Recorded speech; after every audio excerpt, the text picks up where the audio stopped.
But Exactly. Like I won't film you in a bathroom. yeah, And stuff like that. Yeah. Hi. What? Hello. Oh. And if you're gonna Wait start a for that. stream, I feel like that was the best way to do it. You know. Hit the go Hey. button and don't tell us. That's right. The best way. I started telling you, and then I'm like, no, I'm just gonna do it because I want to see where this goes. Welcome everyone to episode 1 of Mothership 19 Hertz. We are joined by some awesome faces that have all been on the channel before, but never together, and some not for a while. So we're gonna do a round of introductions. Let us start with Ian, it's been the longest since you've been here. Not me in my chair, like, okay, maybe you won't see me. Oh gosh, yes, it has been a very long time since I've been on Wanderer's Haven, and I'm so happy to be back. Thank you, Jeremy, for having me. What's going on, everybody? My name is Ian, or your boy Big on all social media. And today I play Mitch Finkel, who, like, looking at the stream, it's awesome because it looks like he's holding one of my title belts. It totally does. He's a communications specialist, former Marine, but honestly, he's just all vibes. He has no idea what he's doing, but he's happy to be doing it nonetheless. So that's where we are. Nice, nice. You know, I didn't do that on purpose, but while I was sitting here, we've been talking since before this, and I was setting up. I totally thought that was part of the mini until just now when you said that. I'm like, oh yeah. It is now. Yeah. Nice. So I'm pretty sure that hangs in Mitch's quarters on your ship. That is now canon. Yeah. One that when I was in a competition when I was in the Marines, it was for typing. Perfect. Panda, please introduce yourself and your character. Hi, I'm Rage Panda Pajamas online. You can just call me Panda though. And I'm playing Doig today. The worst kind of union worker that you know. That's about it. I love it. Senior I love engineer. Perfect. And I'm really glad that you let your hair grow out. True. Right. Your true self. Yeah, come Right. yeah. Last but not least, Juicy, tell us about yourself and who you're playing this evening. Yeah, hi, I'm Juicy Garland, Boston area drag queen and super nerd. I do way too much stuff on the internet, and tonight I am playing Simmons, our ship's navigator. I just realized I have you a little high there. And what's the difference between a navigator and a pilot?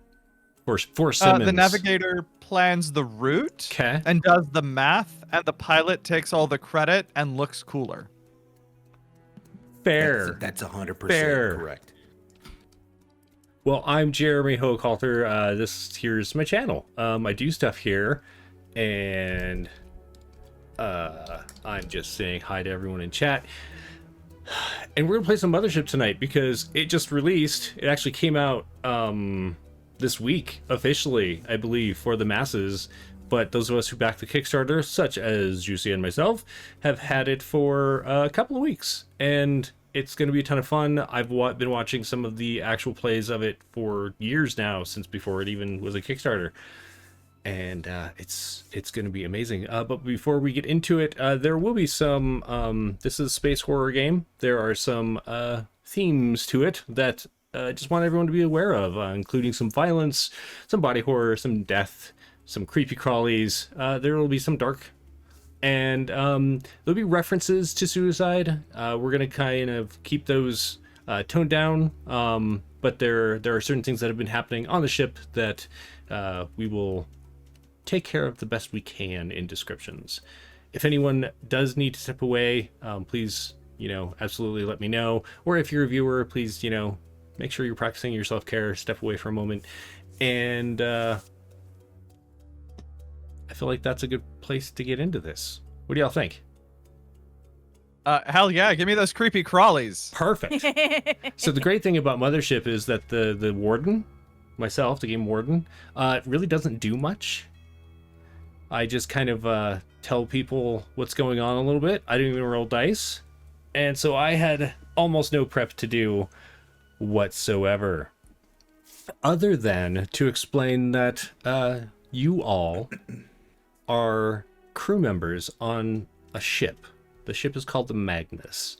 And the Magnus is actually kind of an experimental ship, one that is a type of long distance hauler, kind of a tug in the way that it does pull freight through the universe. However, in order to go from one side of the universe to the other, it's much faster to go through the middle, right?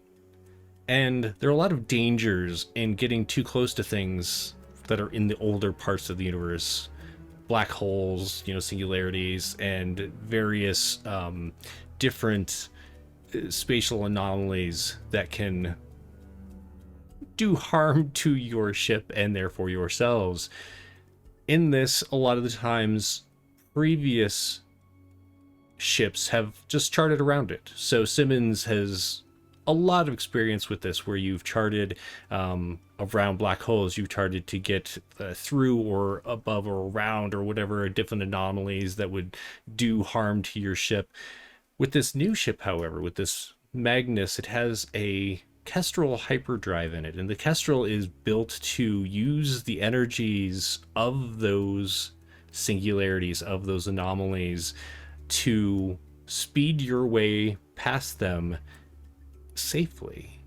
This is your inaugural run as you are heading through this area of space, and you're delivering some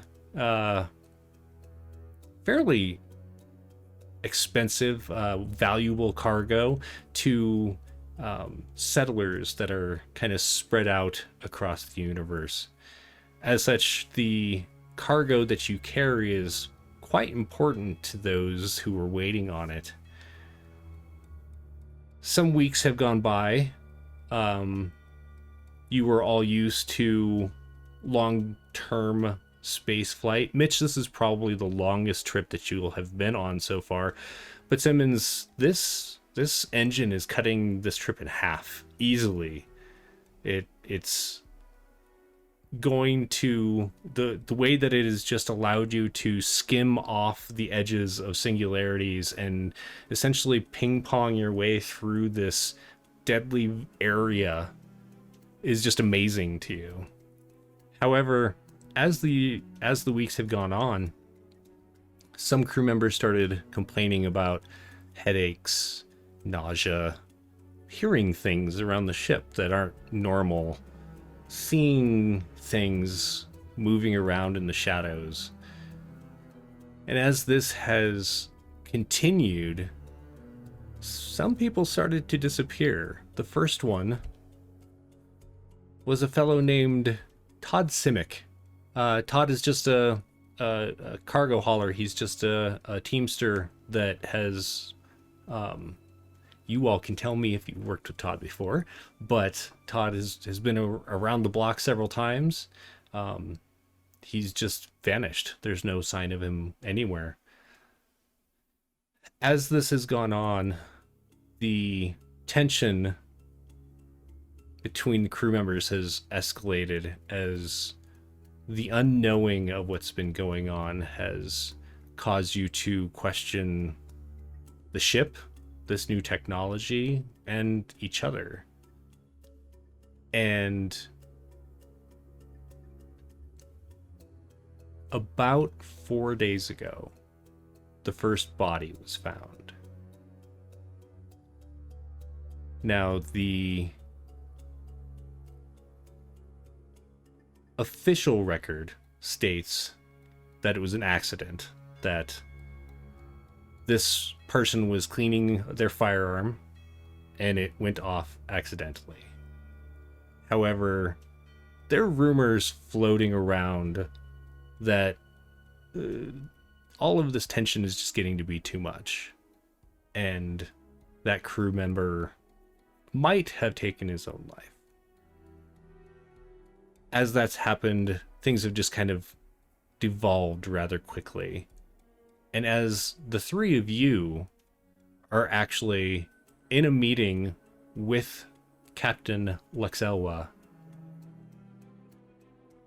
the lights go out.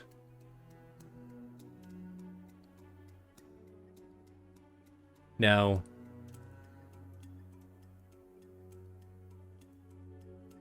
as you're sitting in the dark, you can feel the ships kind of floating listlessly.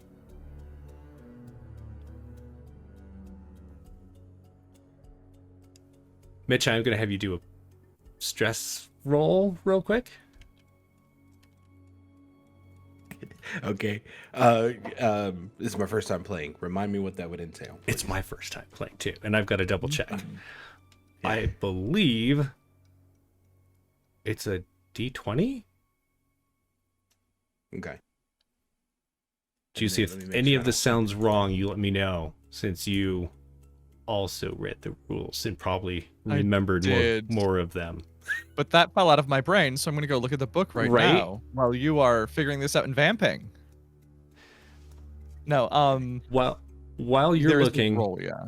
while you're looking and Mitch is rolling, Doig, you've just kind of been sitting here listening to the captain talk about what's been going on, trying to come up with a plan, because you've been stranded. 2 days ago,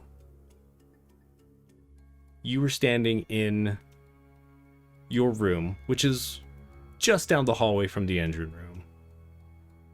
Now, while the engine isn't your baby, you really do enjoy looking after it. The Kestrel is the Kestrel, let me back up. The Kestrel is actually the shield generator. Blah, blah, blah. The warp core has been like your baby that you've been taking care of, as the lead engineer has kind of been focusing on the Kestrel itself, really making sure that everything's going right with it, especially with everything going on. However, in the middle of the night, or your sleep cycle anyway, you were awoken by the alarm going off in the engine room. Stepping out and running down the hallway, you noticed that the room itself had been cordoned off, the doors had been sealed shut, and looking through the windows into it, you could see that the warp core itself was lowering slowly into the floor of the ship, heading towards its ejection port. Now, you hadn't seen any signs or heard any alarms that you were having a warp core breach. And as you glimpsed the warp core disappearing, standing atop it, his eyes wild and staring at something you couldn't see off to the side, was the chief engineer.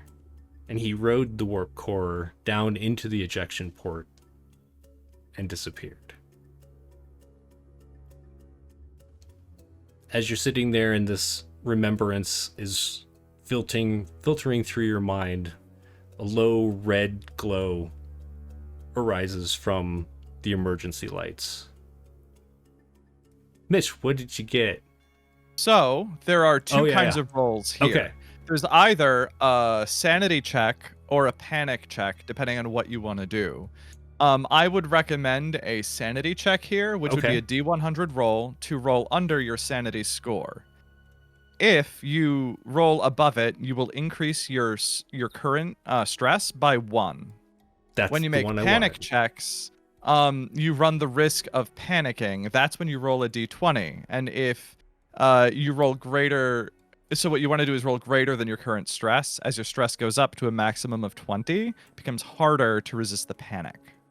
And when you panic, that's bad, especially in space. And if you get more than 20 stress, and you would have to take more stress, instead you lose 1 on your most relevant ability score. So harsh. Ooh. Mm-hmm. Okay. Well, let's test the sanity. Let's hit that percentile. So Oh man, very lucky. 21. I'm 3 under. Nice, nice. So as the darkness surrounds you, and you're standing kind of in the middle of the ship at this point, there are a few consoles that have little diodes of light that are kind of emitting this faint little pulses. But for the most part, there is no light around you. What do you do, Mitch? Midge kind of slides closer to where like the panels are lighting up, and is hello. Mitch don't like the darkness. Hello. Somebody say something. You feel a hand on your shoulder.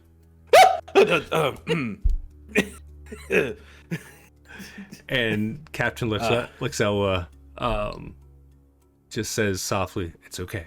It's okay. Let's just breathe." Sorry. And as you're not gonna as you're breathing, the red lights kick in.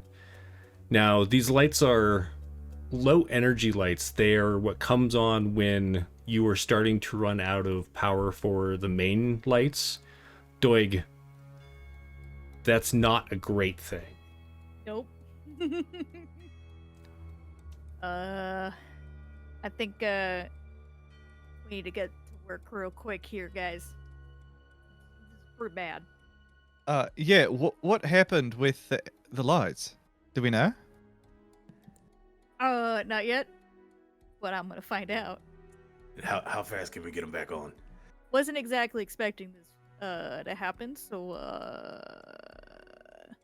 we might be running out of energy. That's all I know. Yeah, that would be bad. Is there a way to like go to a computer panel and check what systems are active currently and to see what systems might be down? So the captain does have like a small station, like little computer station that does access those things. As you look at it, it is softly glowing green, but it does have like a login on it with their name. Like it's like, "Hello, Captain," and then it asks for a password. Captain, do you have a status update for the ship? She'll walk over and clack, clack, clack, clack. Very loud keys. She types in a password and it opens up.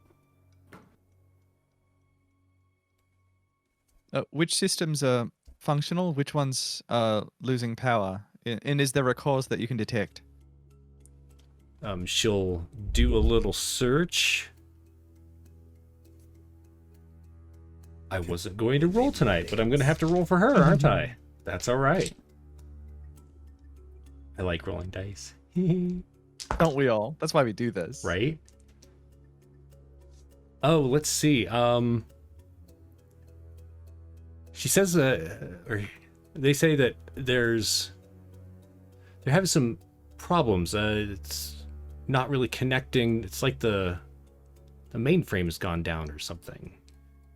The central computer? Yeah, it's not connecting to all the different systems. It's just kind of on. Do I have access to the central computer, or would I need to request it? You would have it at least on a navigational and piloting level. Okay. But you may have to go to a different terminal. This one seems to be locked for her, right? Captain, do you want me to go check on the mainframe and identify any issues? Maybe reset the computer? Why don't we all go together? All right.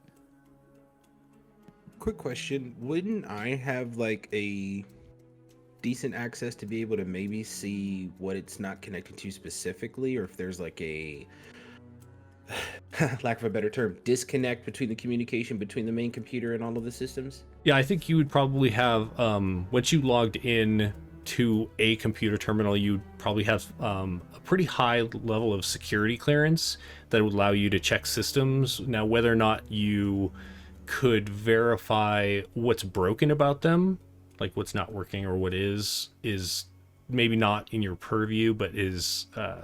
you would probably definitely have access to see it, yeah. Okay. Okay, got it. But we would still need to get to a terminal. Yeah. It wouldn't be this terminal that I could. Okay. I mean, maybe I could help.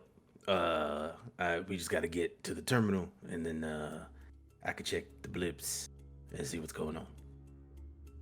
Yeah, as soon as we know where exactly I need to go, I can get down in there, down and dirty, and I got my handy wrench with me all the times. Don't worry about Excellent. Let's solve the problem and maybe get these systems online. So the captain walks over and they stop in front of the door, which usually opens. And then it slowly goes.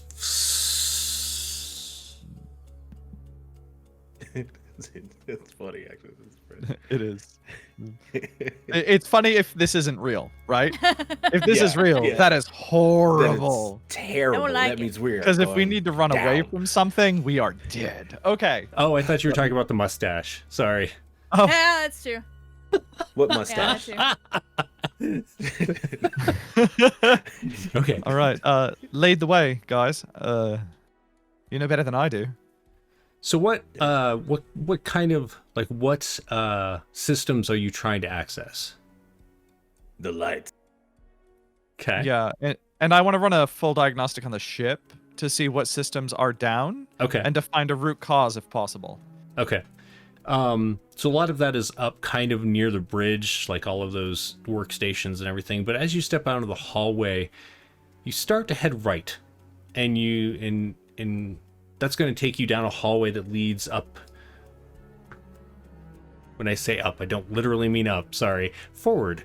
It's going to lead you forward on the ship to that area of the ship. However, you start to hear shouting. You hear raised voices. One of them sounds somewhat frightened.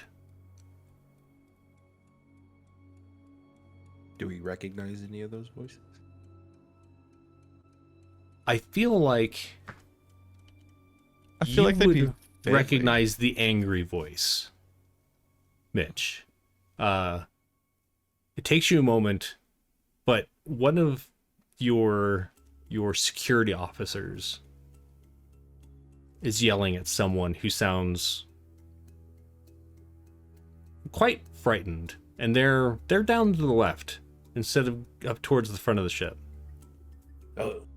That's oh man, that sounds like Darnell. I can't really keep him by himself, especially now that the lights are off. And then Mitch starts to walk in that direction, and then realizes it's dark down there, and goes, "I mean, he's capable." I mean, we can go. Just be prepared, and I'm gonna pull out my scalpel. Okay. And now I will say, if your characters would have firearms, they actually either carry them with them or they keep them in like lockboxes in their own rooms.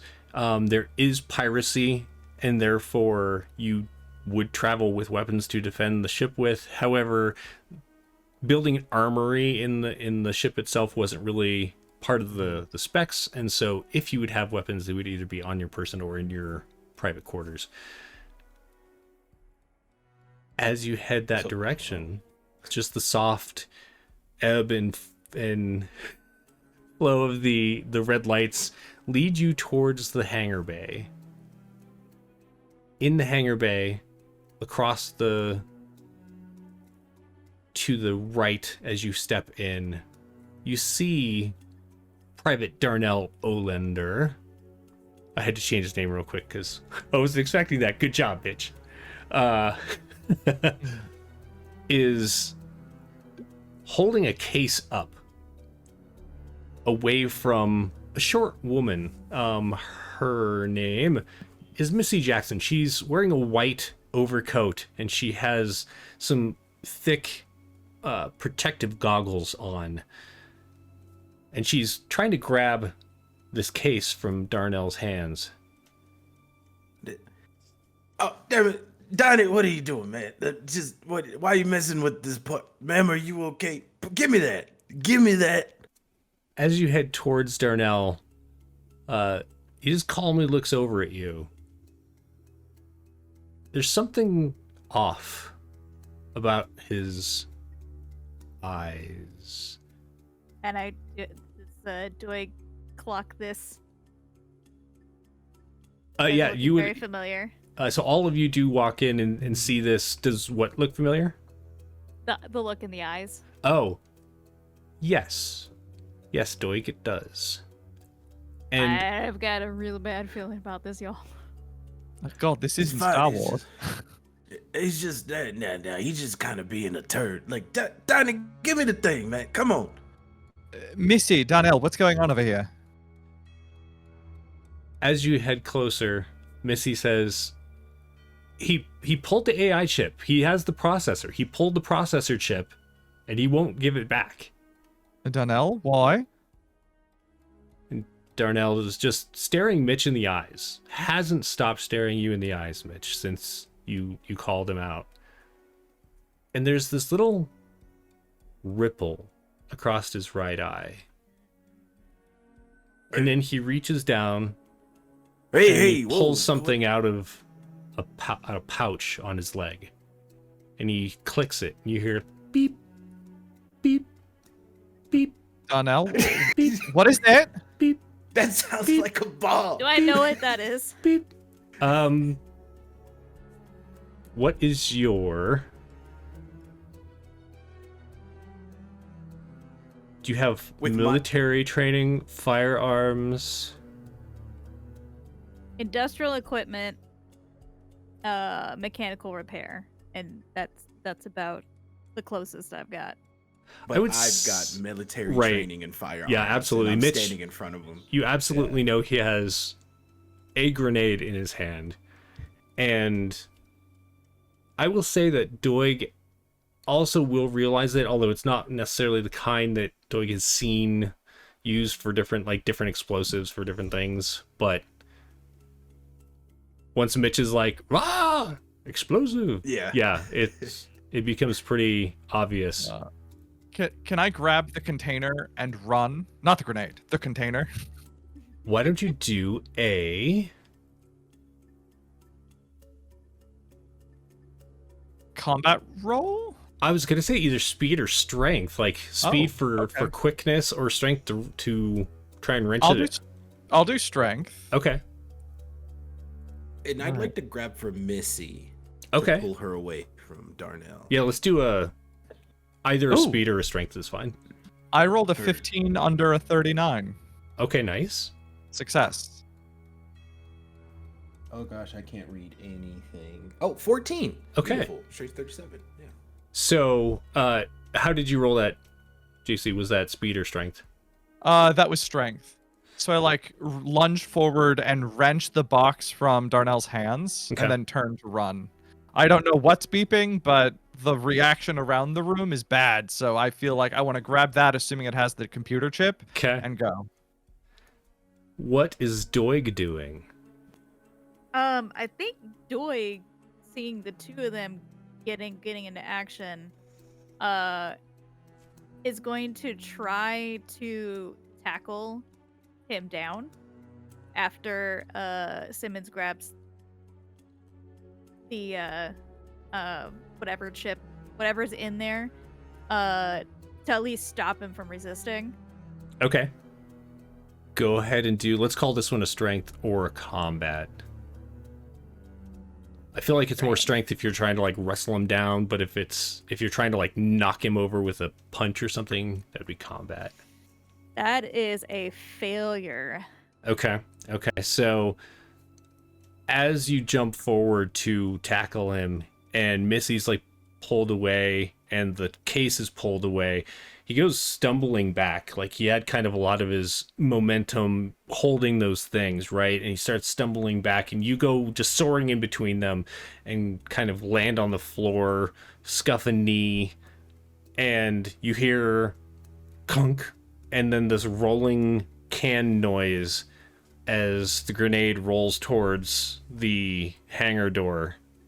Beep, beep, beep, beep, beep, Rich! beep, beep. Rich!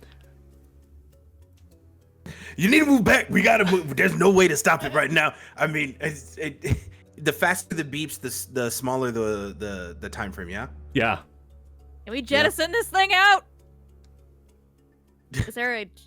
I'm assuming Where- hangar, yeah. meaning we could get close. We could jettison it.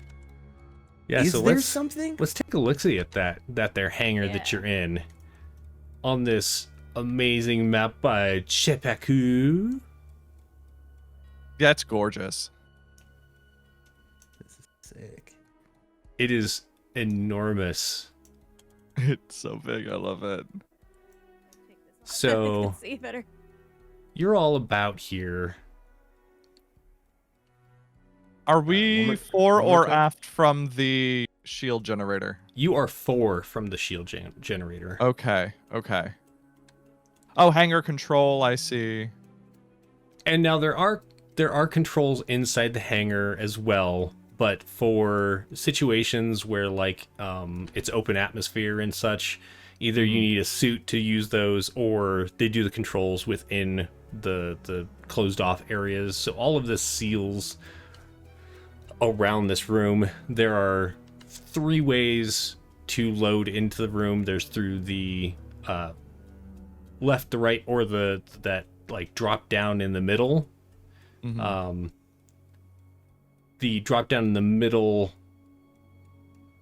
doesn't go out into space. It goes into like a storage facility down below, where it's just like kind of like a ship going across the Atlantic, where they just have like stacks and stacks of crates. It's pretty much just like that.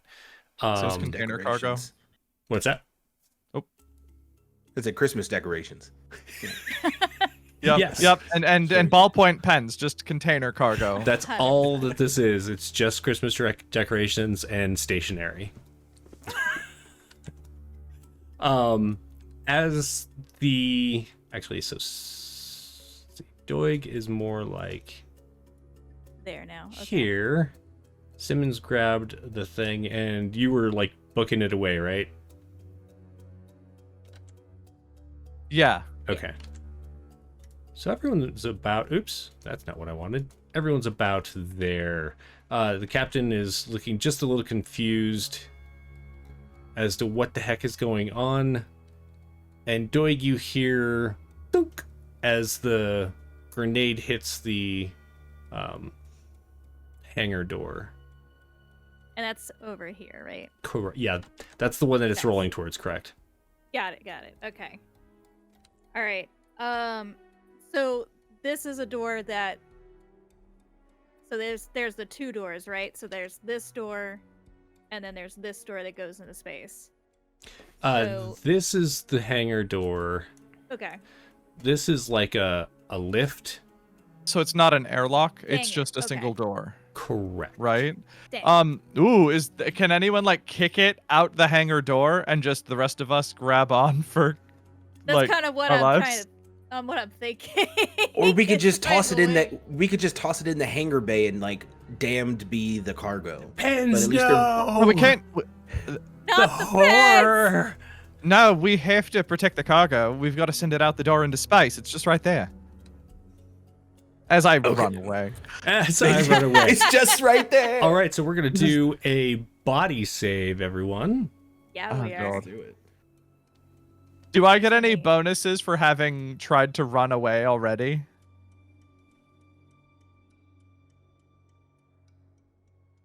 The pause tells me. I'm trying to dead think of any anyways. reason why to give you one. No. All right, that's fine.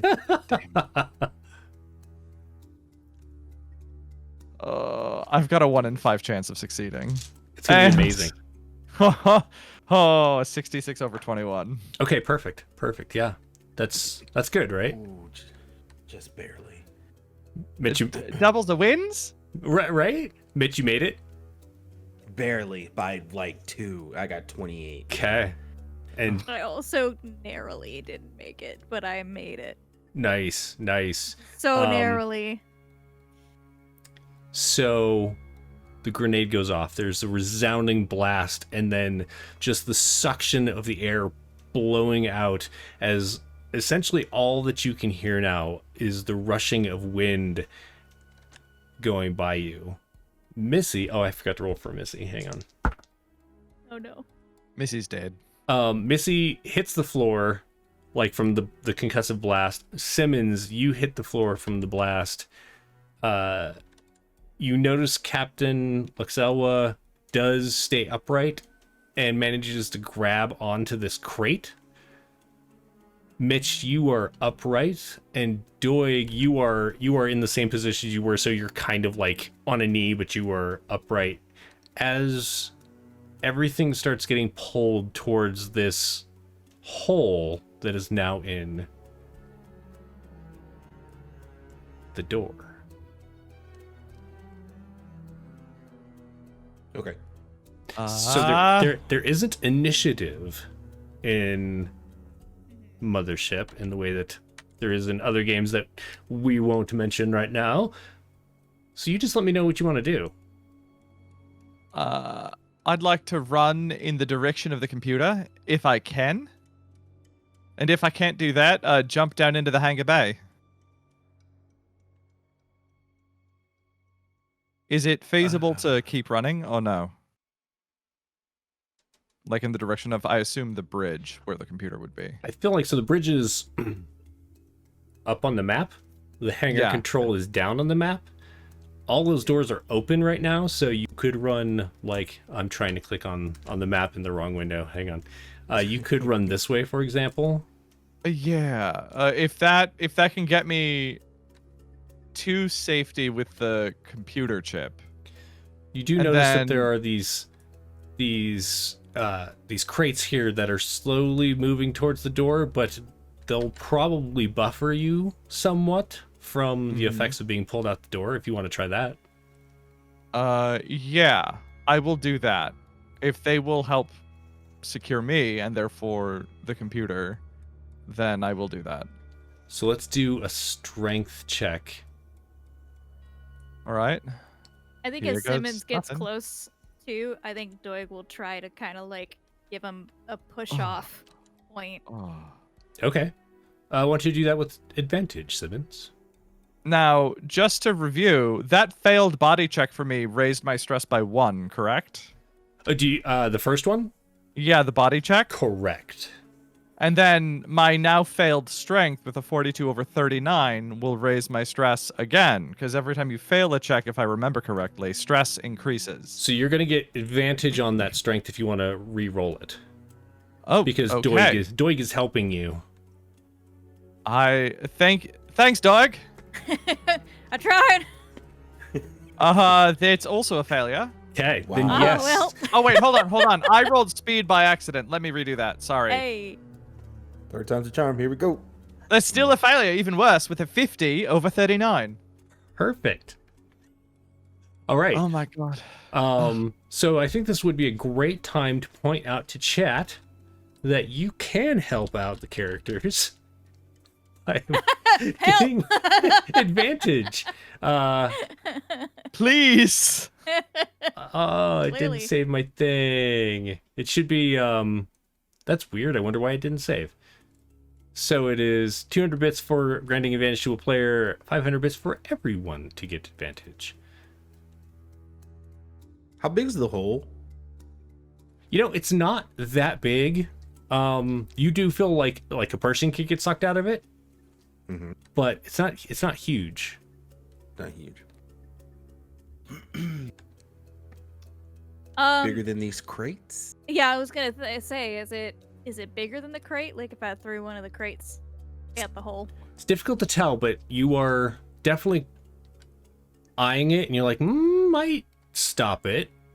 Maybe just a little bit smaller than a crate. I'm gonna give it a shot. I'm gonna I'll try help. to like assist the crate. Since it's already pushing that way, I'm gonna try to assist it further. Sure. Why don't Faster. you, if you both want to push a crate, one of you roll a strength at advantage for the help received by the other one. What's your strength? Mine's 46. 37. Go. Alright. You go. Make it an advantage then.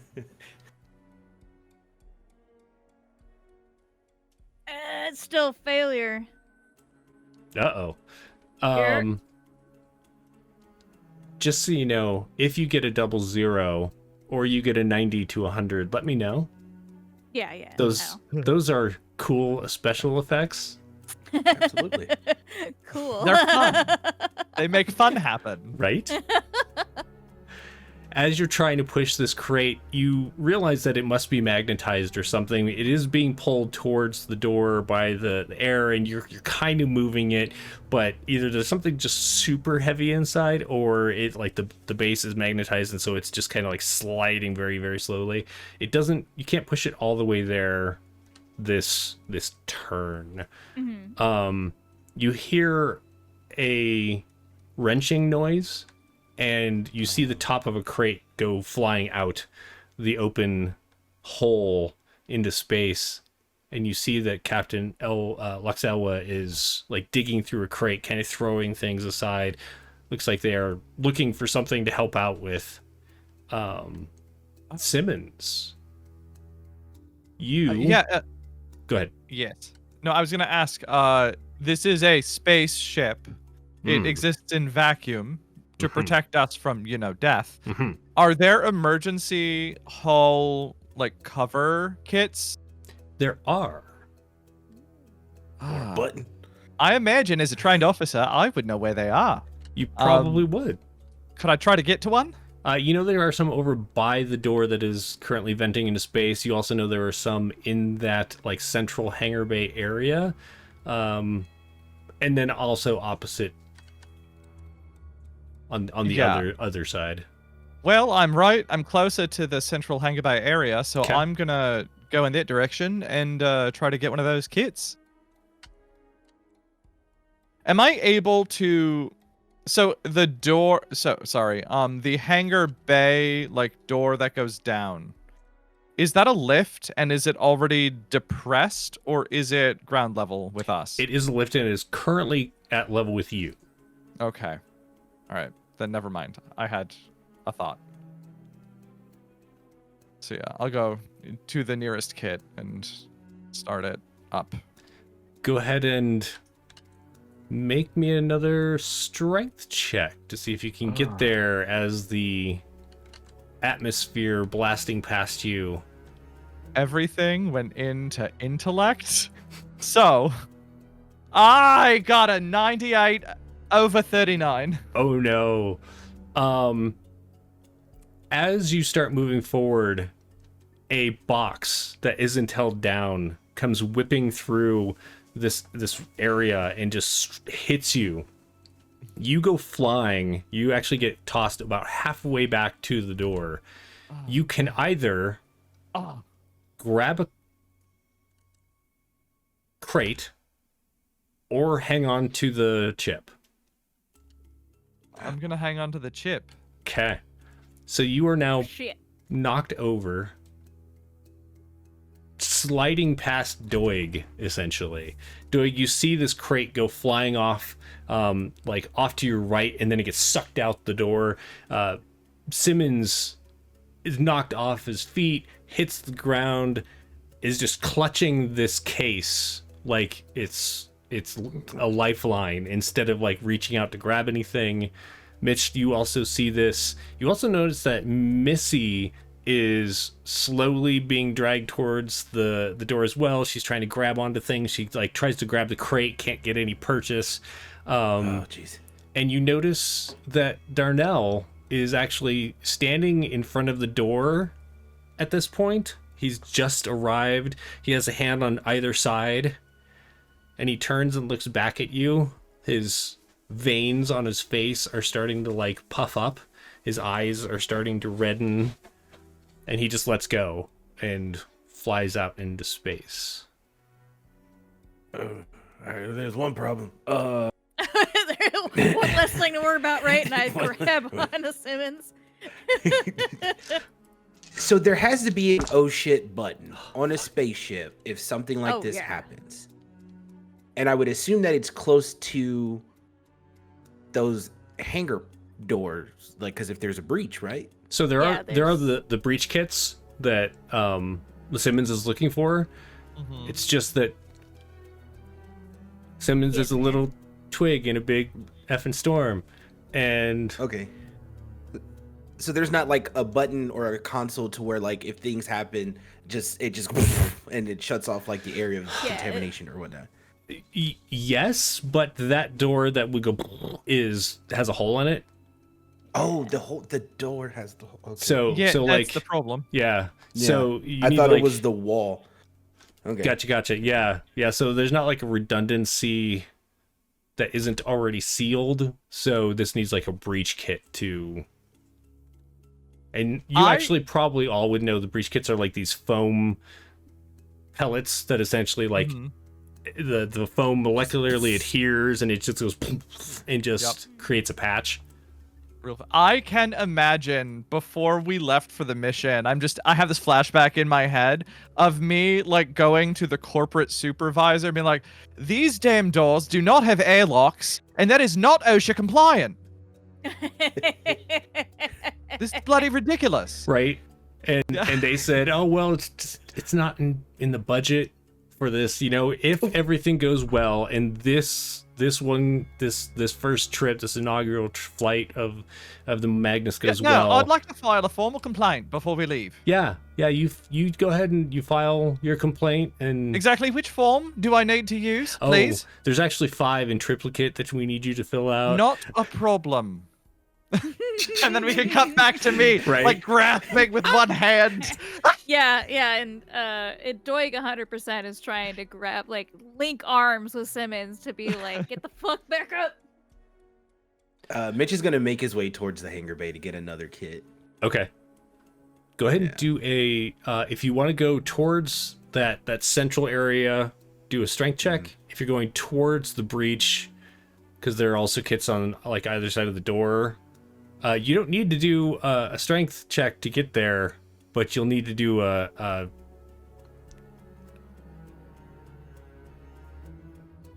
intellect. Come on, probably an athletics. Intellect. Oh, is athletics a thing? It's strength, speed, and intellect, right? Unless you have a skill that applies. Yeah. I do. I don't think hydroponics will do it though. Right. No, I mean, so I do have a trained skill in athletics. So, and the reasoning for that is with my training, I know that I'm gonna let myself go so I get closer to the kit, but I'm able to go all wimbly nimbly when I need to and avoid the hole. Okay. Wimbly nimbly. Yes. So go ahead and do an athletics. Right. So that would still be. It's your strength plus 10. Yeah. Okay.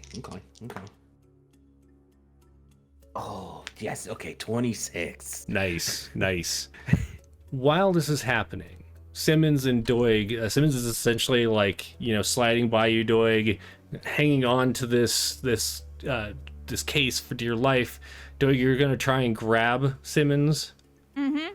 Yep. Let's call this strength.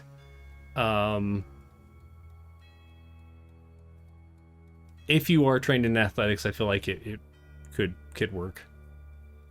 Okay. I am not. I am trained in 0G, but I don't know if that would help. I was actually going to ask about that on my turn. Not yet. Almost there. Yeah, Kurt. That is a success. Nice. So you reach out and you grab, you loop your arm around some part of Simmons to hang on. You're like hanging onto this slowly moving crate. Hang on there, you skinny little man. Oh, skinny little man. Skinny little man. And I want to remind everybody that Doig currently has a beautiful cape that is furred that should not have come on the ship at all, but that's his loungewear, and they look pretty epic right now. Fur cape loungewear, right? It wasn't corporate approved. So Doig's like holding onto your leg, Simmons. You're like upside down compared to Doig, and this cape is just like flapping in your face. Oh damn! Oh my god! Bloody hell! I'm saving you, boy. Shut up. All right, so Mitch, as you slam into this wall, you catch yourself. There are handholds over here for exactly this purpose. You manage to aim yourself correctly. There is essentially a little locker door that's in front of you. You push the button, I'm assuming, to open it in order to get to the thing. And inside there is what looks like a small like rocket launcher with like a grip. Sick. Wrap my arm around the handle, grab it, and all right, here we go. And just pop it off. Okay. Go ahead and make a. Are you trained in firearms? I sure am. I would do It's that one then of my because you get expert plus skills. 15. I can imagine in my head, because we're in a partial vacuum, that the sound is dampened. Yeah. And then, like, the foam expands and covers the hole, and then suddenly the sound comes back because we're repressurizing. Absolutely. Oh. Unless Mitch misses. Unless Success. Yes. Perfect. Not gonna tell you how close though, but it was successful. Nice. Yeah, you hear this like thump, and it seems like it is. It's like underwater or far away, and then like this weird kind of like somebody opened a can of beer after shaking it, and then all of a sudden the wind just stops and everyone just is released from the hurricane that's been pulling you out, and then you hear the like the crackling of the foam setting and expanding as it covers the door. Hang on one sec, I just gotta check something for someone.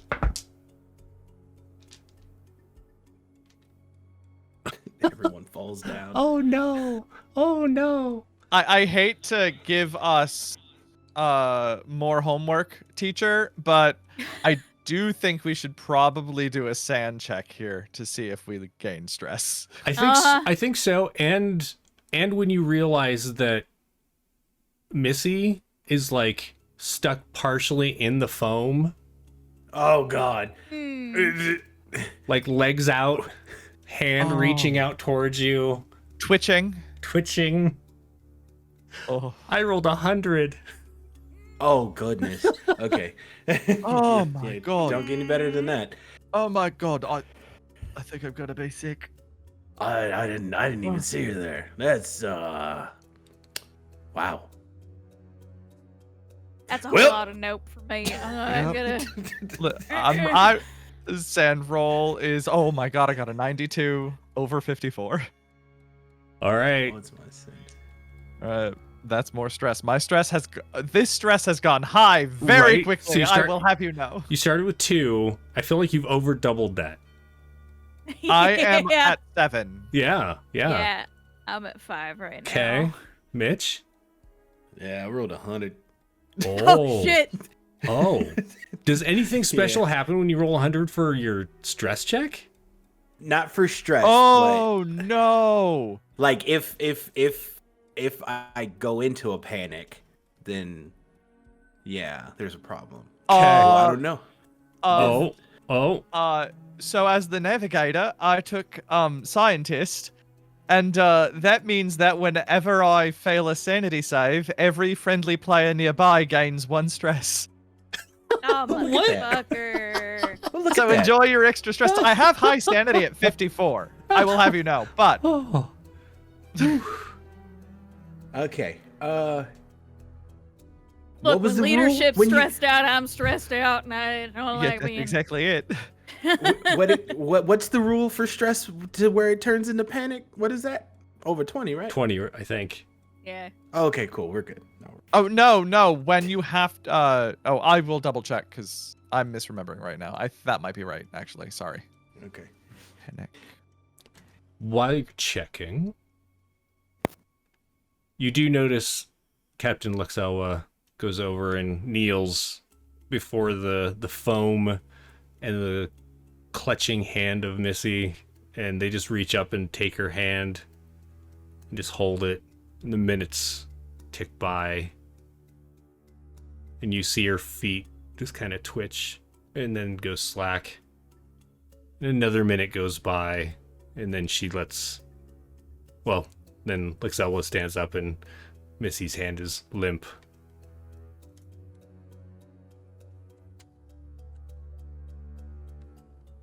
Yeah, well, I mean, hey, the hole's fixed. Oh my god. That's 2 of the crew at the same time. Yeah. We should, go to the computer. I have the chip. Yeah, we should fix that right now. And, if you need to make a panic check, it's when you make a critical failure on a stat save. Or a save. And, the warden can call a panic check at any time. Okay. And then we roll on the d20 table to see what effect it is. So what did you get the 100 on? Stress. Stress. To increase panic is what we did. Okay. All right. So you want to head to the...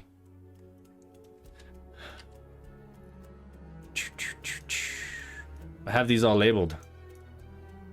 I just have to find it. And what it is when you make a panic check, you roll on the d20, and you have to try to roll over your current panic value, and then your roll on the table will determine what your character does. And a 20 is retire.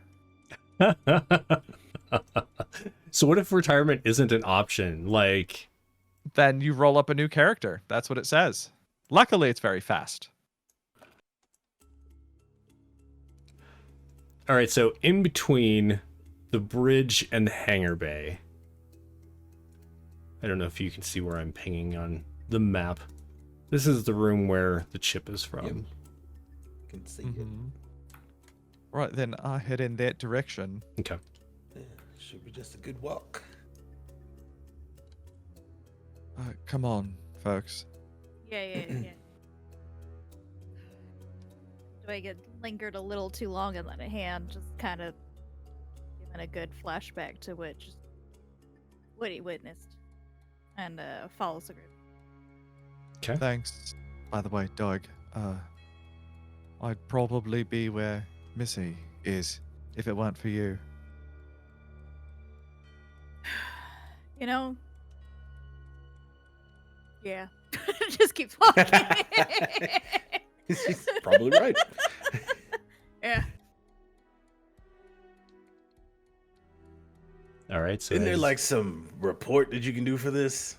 They're like, this is where this doesn't happen. Oh, this is gonna be a nightmare paperwork. Oh, it's gonna be abysmal. There are jokes I don't want to tell right now about it being worse. But yeah, let's go Yeah. with the chip to the computer. Going over. All right, so as the three of you head down the red lit hallways towards the mainframe room, Captain Luxelwo follows you, carrying a breach kit under their arm. Hello, Captain.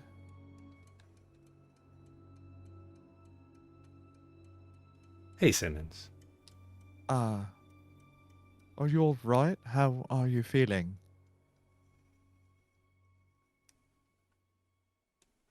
Well, I don't think this is the trip that any of us signed up for. No. Did you see Missy? He'll nod in the direction. I saw Missy, yeah. Okay. What are you doing with the patch kit? You never know. All right.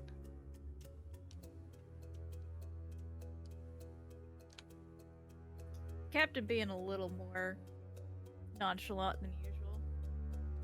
I was just looking to see if there's an insight check if you wanted to roll. I got it. Yeah, I Those was are curious. Intellect? There's some weird conversation happening. Doig's like sweating right now. Yeah. Juicy's sweating right now.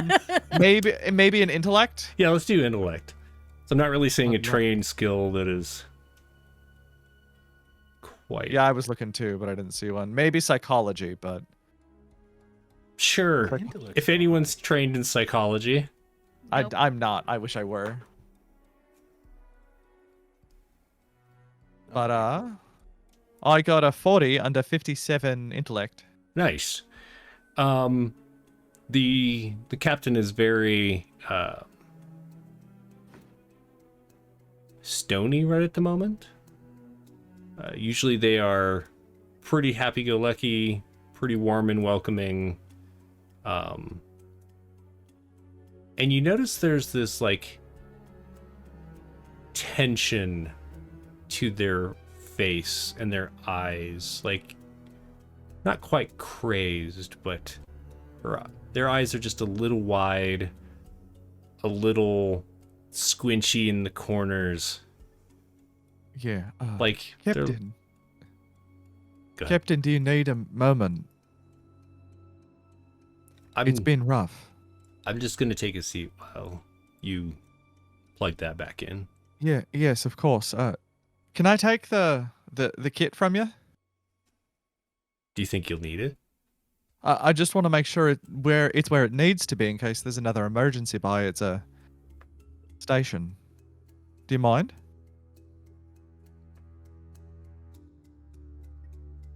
Several moments go by, and then they reach out and hand it to you. Thanks, Captain. Yeah, I'll go run and put that away. Which place did you get it from? It was in the pit. Oh, all right. I'll bring this back after then. Let's take care of the computer. Do you need to go rest or something? Well, I'm just gonna sit down while you do that. Please do. Stay there if you can. I'll be on the bridge. Actually, you know what, Captain? Why don't you come with us? I'd rather not leave you alone. It's been so strange. Right, guys? Yeah, and we don't want you to like run in. There's still a couple crew members running around. Who knows whatever happened to Darnell? Exactly. Here, Mike, take the kit if you don't mind. It's kind of heavy. I'll stick with the captain. Come on, Captain. Yeah, it's fine. Before like Simmons and the captain go do what they need to do, Mitch looks at Simmons and goes, "Hey, do you pulls open his vest and he points at his revolver. Do you that? Oh, you got one of those. Yeah." And he points at his revolver like, "Hey, you need this?"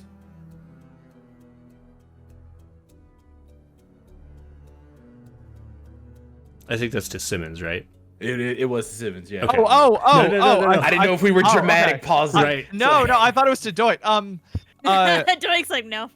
Yeah, turning his head, and sort of looking back. Captain, right this way. He'll reach back like a baton pass Hands it over. and just put it in the jumpsuit. Yeah. So, Captain, do you remember the access codes for the computer? As we like get to the entrance. Just gonna roll for that one. Hang on. Yeah, that's fine. Oh yeah. Of course I do. Excellent. Getting up to the door that leads into the mainframe room. There's that moment of hesitation before the door is like. I hate that. I hate that so much. And then it stops, and inside is just this like very low, dim red light coming from like sub panels. It's not even like coming on the ceiling or anything like that. But you do notice that there are some alarm flashes going on, and the screens that are nearby say sorry, I just forgot what the system is called. Life support. Critical. That's not so good. Let's repair that then. Do you need me? What do you need a roll here? So just like off the top of your head, it seems pretty obvious that a good amount of your O2 went into space while that hole was there. Without the mainframe running, there isn't anything causing the systems to run, so there's nothing making new oxygen currently. All right, then I'll enter the card into the computer. Okay. And boot up. So as you take the processor unit out of the case, you do notice it has some damage done to it. It's not extensive. It's like someone hit it with a hammer, but these things are pretty durable. Of the things they could have scrimped on building the ship, they didn't do that with the mainframe. Yeah, that would have increased the insurance. Right. And so it is damaged, but you're not really sure what that means yet. Okay. Can I look at it and know if maybe trying to turn it on would damage it? And if it needs to be fixed first? Go ahead and do a check. We'll call it an intellect and probably like a computers. Would industrial equipment apply here? I will allow it for this, yes, because these kinds of devices are used across different... Mm-hmm. I succeeded with a 14 under 67. Nice. You don't think plugging it in is going to cause it any more damage. However, you're pretty sure that there are parts of it that are not going to work efficiently. Right, I'll plug her in and see what happens. Okay, so as you plug it in, there's like a dimming of the lights, and you can hear things starting to boot up. The old... I can hear the like whirring and like clack, clack, clack, clack, clack, clack of like cards somewhere in a wall. Right. And a screen in the center of the room comes on. Bing. What is this computer's name? It is Auntie. O-N-T-E.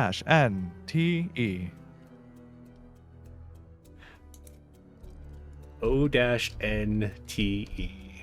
Mm-hmm. Perfect.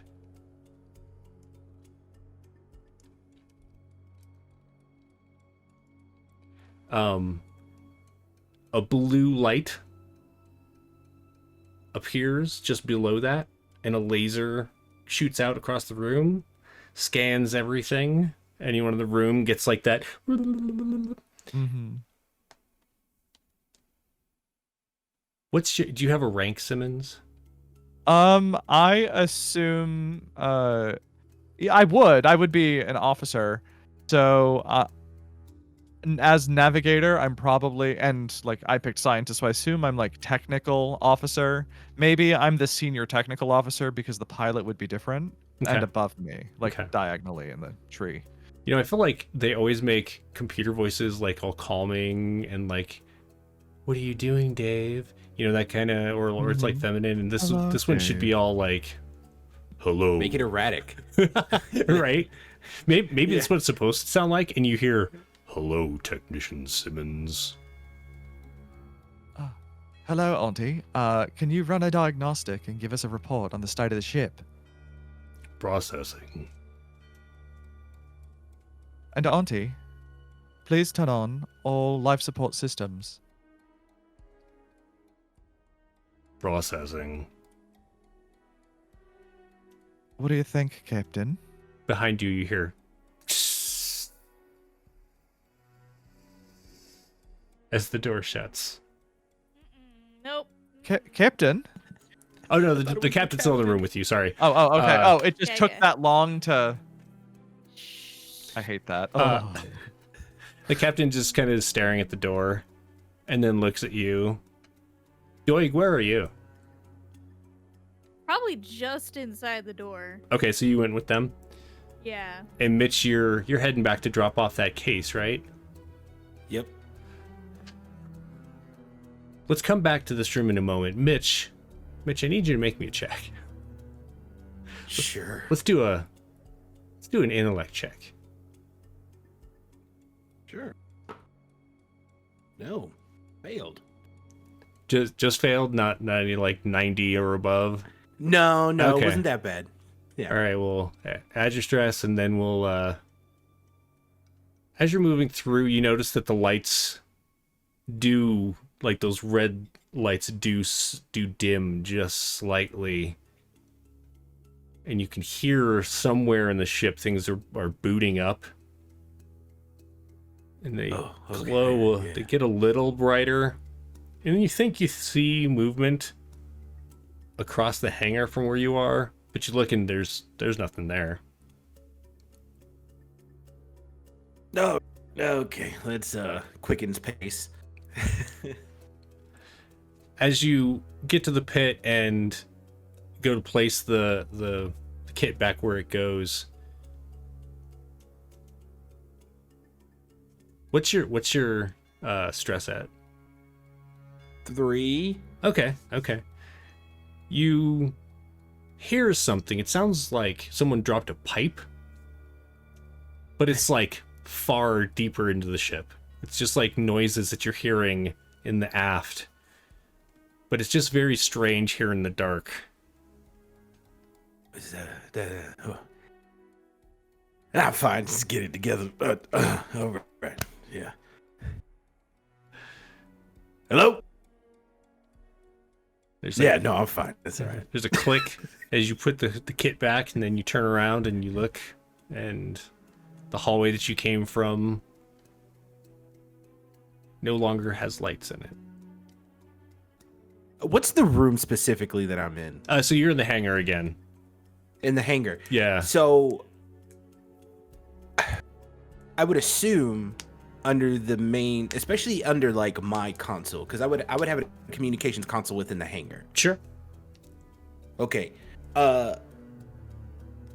gonna check for an emergency kit that has like band-aids and or pocket knife as well as flashlight. Yeah. You could definitely find a flashlight and like bandages and all that. Maybe not a pocket knife, but more like either like a multi-tool or a set of surgical scissors.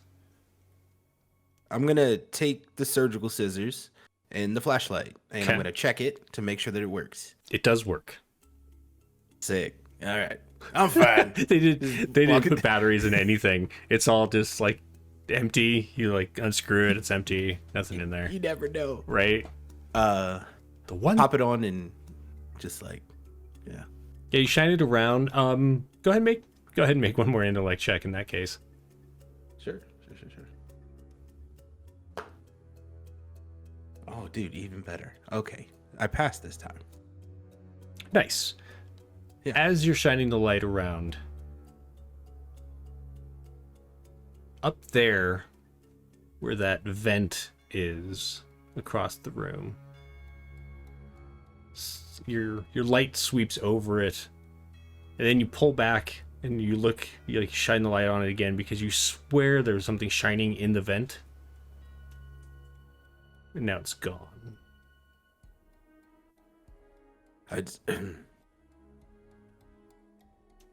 Okay. Was I supposed to do anything else other than put the thing here? I don't think so. Simmons, did you have Mitch do anything else? No, that was it. As far as I know. Hello?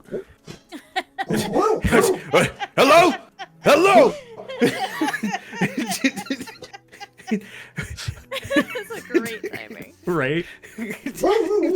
A dog, which wasn't supposed to be on the ship, just comes running through the hangar barking. Suddenly, Leica flies by like a porthole window. Oh! In Actually, a bubble helmet. actually, the dog comes running in and barks, and the UPS truck goes flying by the window. It's just Because that's probably what she was barking. That's the surreal horror I'm here for. Right. Yes. if my job is done in reference to what Simmons needed me to do, I'm going to note what I saw or didn't see, and I'm going to leave and go back to where the rest of them are. Yeah. Okay. As you're heading back towards the hall, you do notice that the red lights do kick back on in that hallway, and it's, for a moment, you see the lighting itself kind of flicker, like it's trying to boot up, and then it turns back off, and the red lights take over again. And back in the mainframe room, that same effect is happening. The lights are trying to turn on. You can hear the fluorescence tinkle as they flick on and off, and then it just fades away, and those red lights turn on again. Processing. Is there a manual override that Doig would know in case of emergencies? Especially like for the life support, like a manual life support override? I would assume the computer can only process as fast as it is. But I could try. I guess. Am I able to either find an override to speed up the life support systems reboot? Well, I'm wondering if like there's a place that Doig would know of. Oh. Yeah, I'm asking if Doig would know of a place to go to manually override the life support. So you do feel like, or you do know that there are ways around the AI, yes. Okay. You should technically be able to do it from the terminals in here. There are also command terminals on the bridge and in the navigation areas on either side, and actually even in the hangar control. I think Doig would start that process right now, at least Okay. for life support. Why don't you go ahead and do... I think it'd just be a computers check.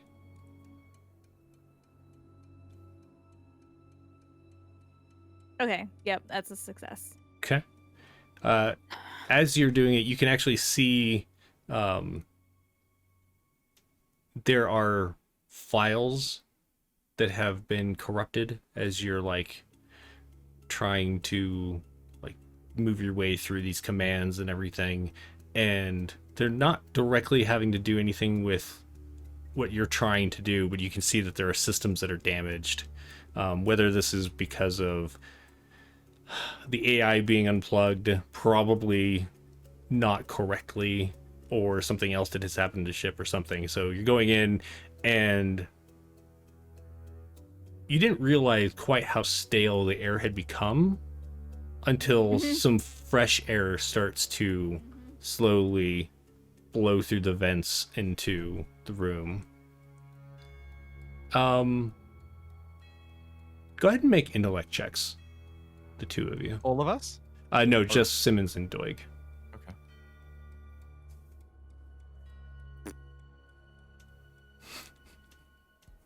A 33 under 57. Okay.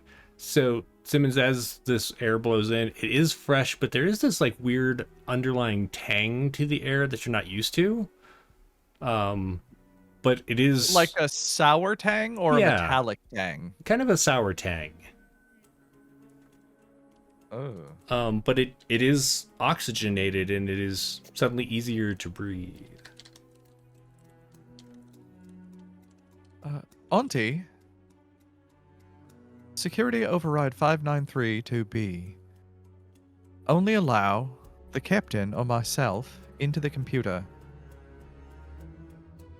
until further notice.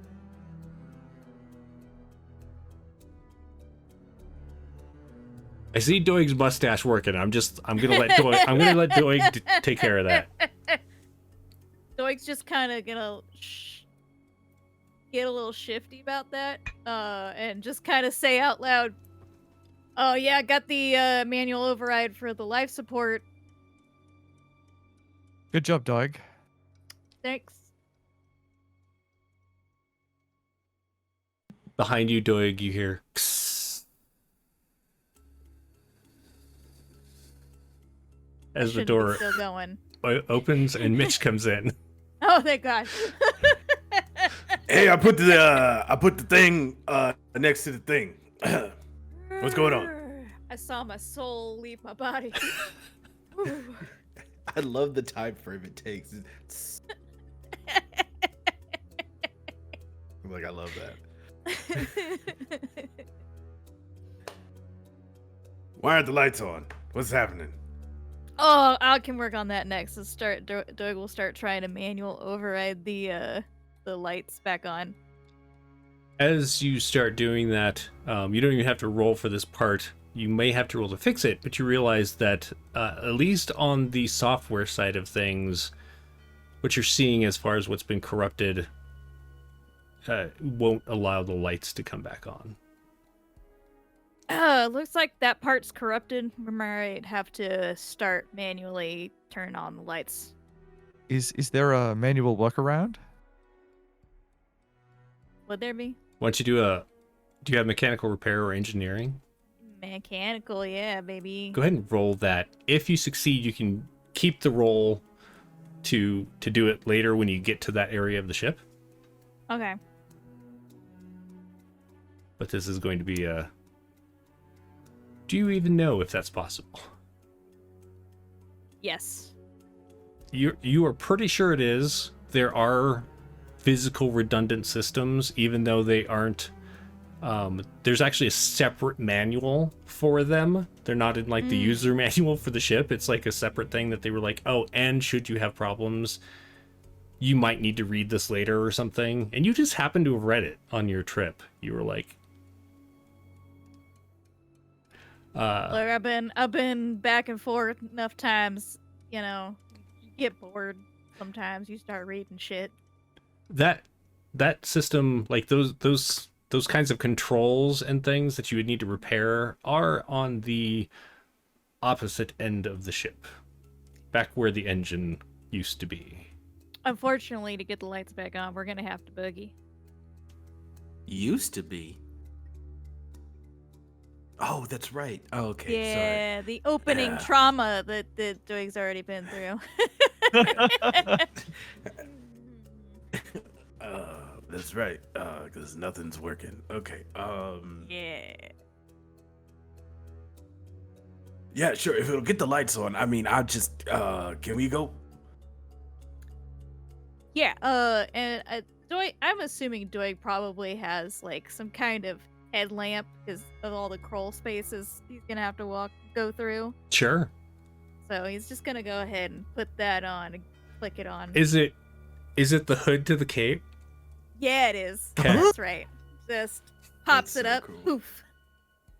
Do we pass by our rooms before we go to this side of the? Yeah. Actually, Doig's is the last room you would pass by, but everyone would pass by the room at some point. Yeah. All right. Yeah, I gotta stop off by my quarters real quick before we go all the way through. But yeah, let's go. Okay. What are you getting? Things.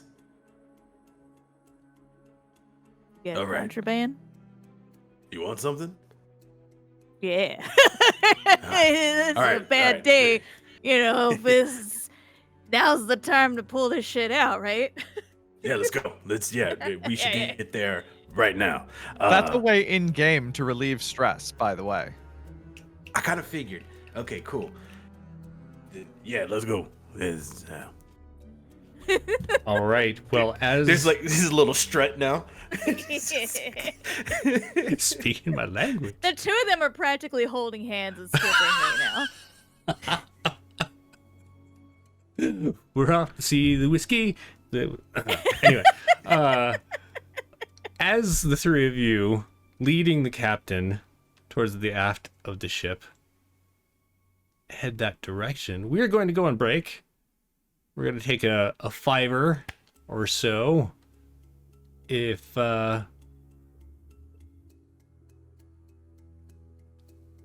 did someone say whiskey? Yes, someone said whiskey. If anyone wants to donate for them to have advantages when we come back, feel free to do so, and we will see you shortly.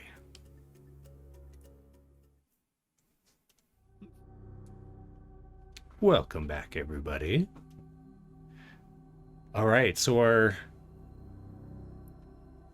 group of survivors of the Magnus at least as far as we know of, are currently heading to the aft part of the ship, trying to get to the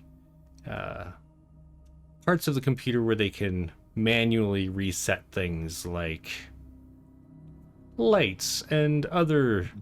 You got life support, which, you know, that seems to be important. As you're heading that way, you want to stop at Mitch's quarters to load up on whatever it is that Mitch has in there. Well, there was a reason, but that's now the secondary reason. There's two things. So I guess once we get there, unless there's something before that happens. Okay. Oh, so we get there, like the door opens. Sorry. Who's leading the way?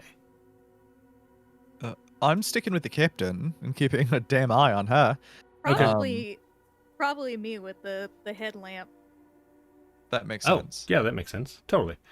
So the captain's kind of not dragging their feet, but is a little listless as far as their desire to move forward. And so it is taking you a bit to get them to go with you. We keep having to like redirect them, catch their attention as they kind of wander off. They just seem very distracted by something. You've never seen the captain like this. Mitch, somewhere in the middle, you're keeping an eye out. The light from Doig's hood is actually quite calming.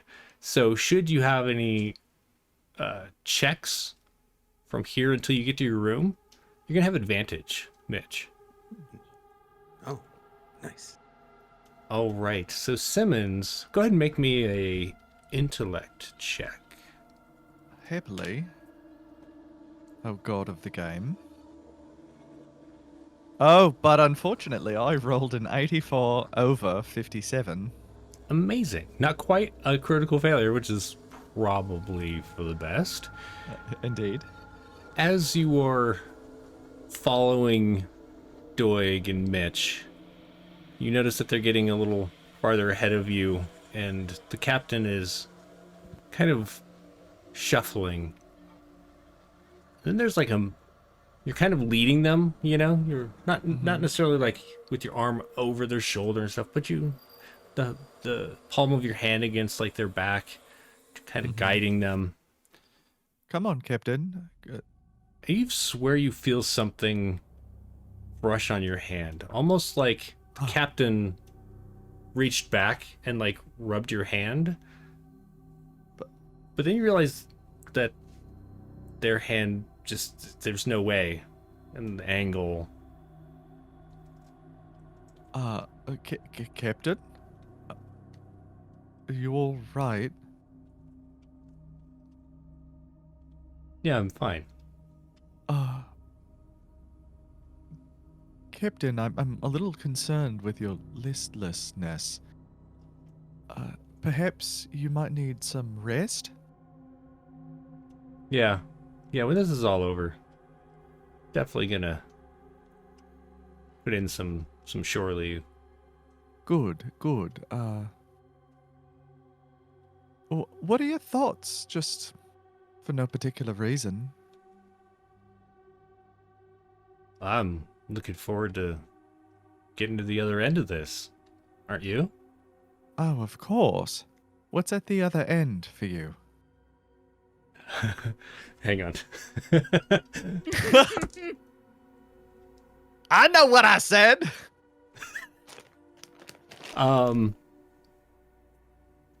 They turn and look at you, and in the receding light from Doig's hood, I imagine like going left and right. one eye, the one that's in the shadow, seems to be boiling. And they say, what comes to everyone in the end? And, what's that? And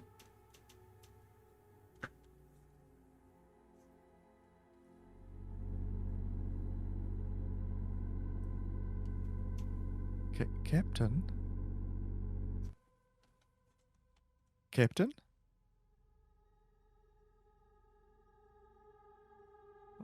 What's at the end for everyone? I'm sorry, what? I asked you, what was at the end of this for you? And you said, what's at the end for everyone? So I was just wondering. As they look towards Doig's light, you notice that the eye is not boiling. And they blink. Weren't we in the hangar? For a while, but then we went to Auntie. Remember? And we got scanned, and then we got a diagnostic and fixed the life supports thanks to Doig over here. Yeah. Are you sure? I'm positive. Right now, we're gonna go work on bringing up other systems in the ship. We thought it would be excellent for you to help.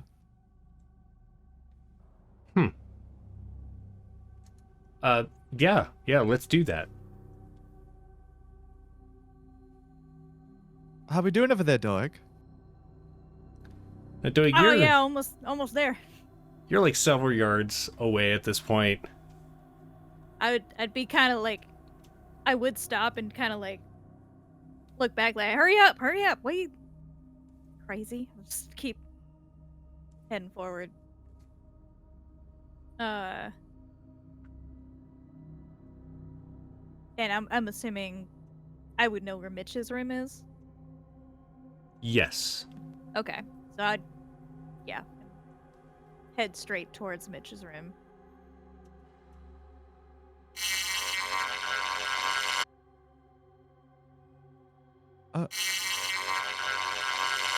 What is that?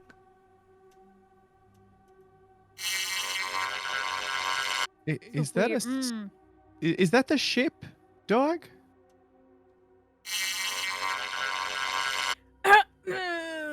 Maybe. Is that? Oh no. It would perhaps an intellect roll Yeah, I'm gonna help me say, understand? This what I think Here. it is. Yeah, why don't we do either computers, industrial equipment, or just straight intellect? Oh, industrial equipment would be swell.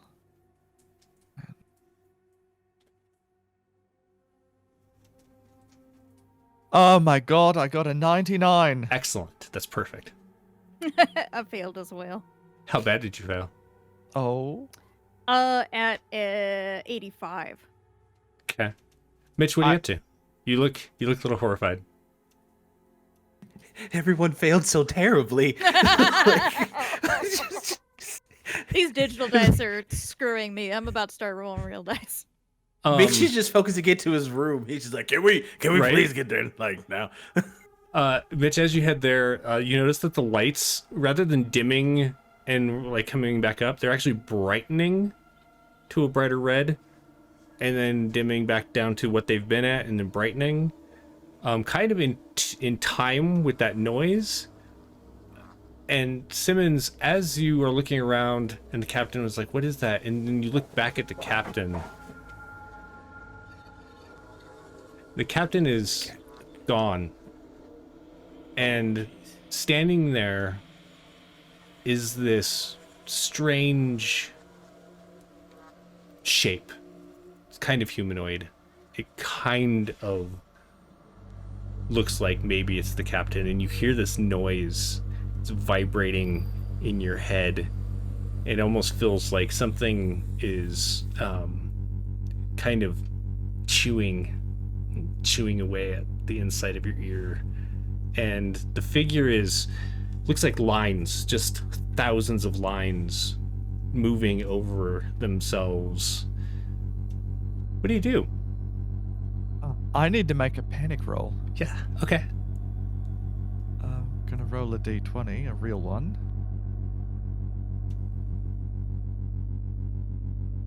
I rolled a 7. 7. Do you have the Which thing is- up, or do you want me to grab it? I should be at the page, and my stress is at 9, so I failed. Oof. And at 9 stress, I am deflated. I gain a condition. Whenever a close crew member fails a save, I gain another stress. Could be Ooh, worse. boy. Oh, that's bad. Do we, since you failed, do we also gain another stress since we're in close range? You do. Well, I think he said we were a couple yards ahead. Yeah. You're actually just outside it. You're not really seeing this happening. Oh, Mitch, okay. Mitch, you're heading towards your door. Doig's kind of like in between you, kind of shining the light more at like the wall at this point than at either direction. And Mitch, What you are you hear, doing? you get to your door and there's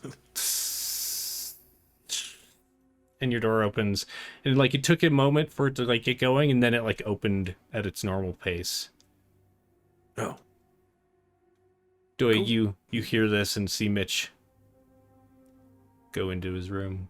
Yeah, and I'll just snap right out of it and follow him back, trying to ignore whatever I heard a minute ago.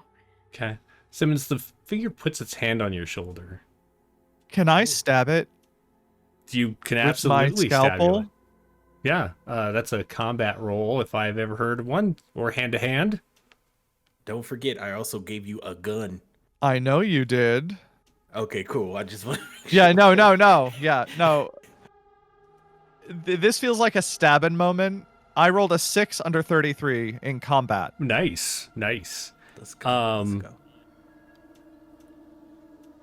You feel the grip on your shoulder tighten. Do I do damage? I believe you do. I didn't know if it was corporeal enough. That's why I asked. All right. It does feel. You feel the knife go in, and I'm trying to with the knives. Do you roll for that, or is it just a set amount of damage? It's a 1d5 with the scalpel, Right. which is a 5. Okay.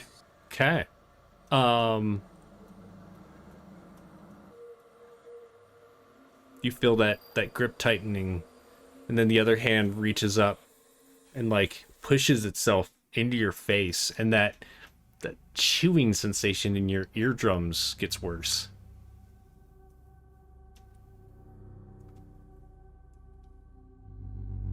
I'm assuming it had more than 5 hit points. It appears to have. It's still upright, if that helps. I scream. And stab again. Okay. Go ahead and roll your attack as Doig, you hear a scream come from the direction that you just came from.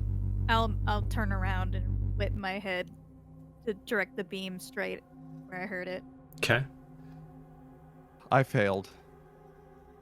You see Simmons grappling with the captain, blood covering Simmons' hand, the captain bleeding profusely from a gash in their stomach. What do you do, Doig? Simmons? What the hell? I'll step forward cautiously, but not too quickly.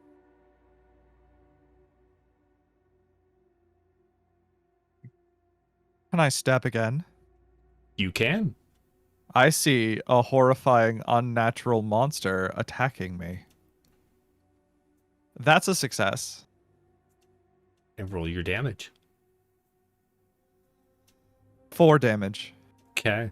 So Doig, you watch as Simmons, the blade slippery in his hands, but manages to pull back and kind of jab the knife up under the captain's chin and like jerks it back out. And there's just this like gout of blood that comes out and sprays on Simmons. And Simmons, Simmons keeps stabbing and stabbing and stabbing. And Simmons, you don't feel any of this blood. You're not. There's just like this sensation in your ear is the only thing you're feeling. What did you do, Doig? Is the captain reacting to being stabbed at all other than just bleeding? It at first they were kind of grappling, and now they're just slumping to the ground as Simmons but not continues saying to. anything, no screaming or pleading. There's some Just- gurgling noises, but that under the chin cut probably really. But even before that, there was no. It was Simmons that you think you heard scream. Okay. Simmons, I think you got him. And it's just like, again, continue approaching slowly. And just the stabbing continues until the thing goes away. Okay. It stops moving in the way that like its motions, its movements, its limbs stop moving, but that the lines that make it up continue to crawl, almost like lines of worms or some kind of energy or something just cycling over itself. If it stops moving, I run Which direction? away. From Doig, or The thing that I was stabbing. should we random roll it to see if it's towards Doig? Oh or yeah, away? yeah. I'm in the middle of a panic. I'm imagining this is still happening. Like, Mitch, while this is going on, you heard Simmons scream. Did you follow Doig? No, I think the scream was provided more of a focus for Mitch to get what he was going for. And so, like, he pulls a case from out of under his bed, unlatches it, and opens it up, and he pulls out this, like, shotgun that he has. Gotcha. Because I spent, like, all of my credits on it because I wanted it. It's like his go kit. It has a shotgun. It has 5 rounds in there, and then like 2 bottles of snake whiskey. And he grabs both of them, puts them in his pocket, grabs shotgun, runs out the door. He's like, "What?" About this time, you skid up behind Doig, who's slowly heading, like not even quite walking down the hallway, just more like, And Simmons stands up, turns towards all of you, and begins running, covered in blood, just absolutely covered in blood. There's a scalpel in one hand. Simmons, as you're running, that vibrating and that chewing sensation fades away, and you see Doig. Them? Yeah, you see Doig and Mitch staring in your direction. You describe how you look. I imagine there's blood all over my right hand with the like messy scalpel in it, blood on my coveralls and on my face and like dotted on my glasses, my hair just smeared. And there's like this look of absolute terror as I'm running away from whatever that was. And I don't even acknowledge you, I just go. I'm gonna run through you if you don't stop me. Yeah. Yeah, I just keep going. Yep. I think I'm a shoulder. I think I'm actually going to shoulder check him because I can tell like there's a glaze over there. So the shoulder check to kind of knock you back into it. Do you have hand to hand? No. But I was thinking it would be like a strength. Yeah, Would it be combat versus body, maybe? I'm down. Sure. So my combat to your. Yeah. And if we both fail, it's sort of a no net loss. And if like one of us succeeds, I get passed. So I'll roll body, you roll combat. I failed that. I passed mine. Okay. So now here's a question. Simmons failed, gets a stress, yes? I'm going to assume, which puts me at total 11 stress. But also gives Mitch a stress and Doig a stress. Yeah. And Doig. Yeah. Which, so we all lose. Right. Which I feel is really fitting in this situation anyway, so perfect. Yeah, so as you're running up, you go to slip by them. Doig just is like, good on you, champ, whatever. 100%. Like, Hold on. like, you know what? I'm a proud father today. You know. Oh. And then Mitch just like shoulder checks Simmons into the wall to stop Yeah. you from running. There is a moment where it's not necessarily pain so much as like a shock of being struck all of a sudden that kind of knocks you out of this place in your head, but not it doesn't get rid of like your panic. It just kind of like resets your Like your focus. yeah. Yeah. I call it an OODA loop because anyway.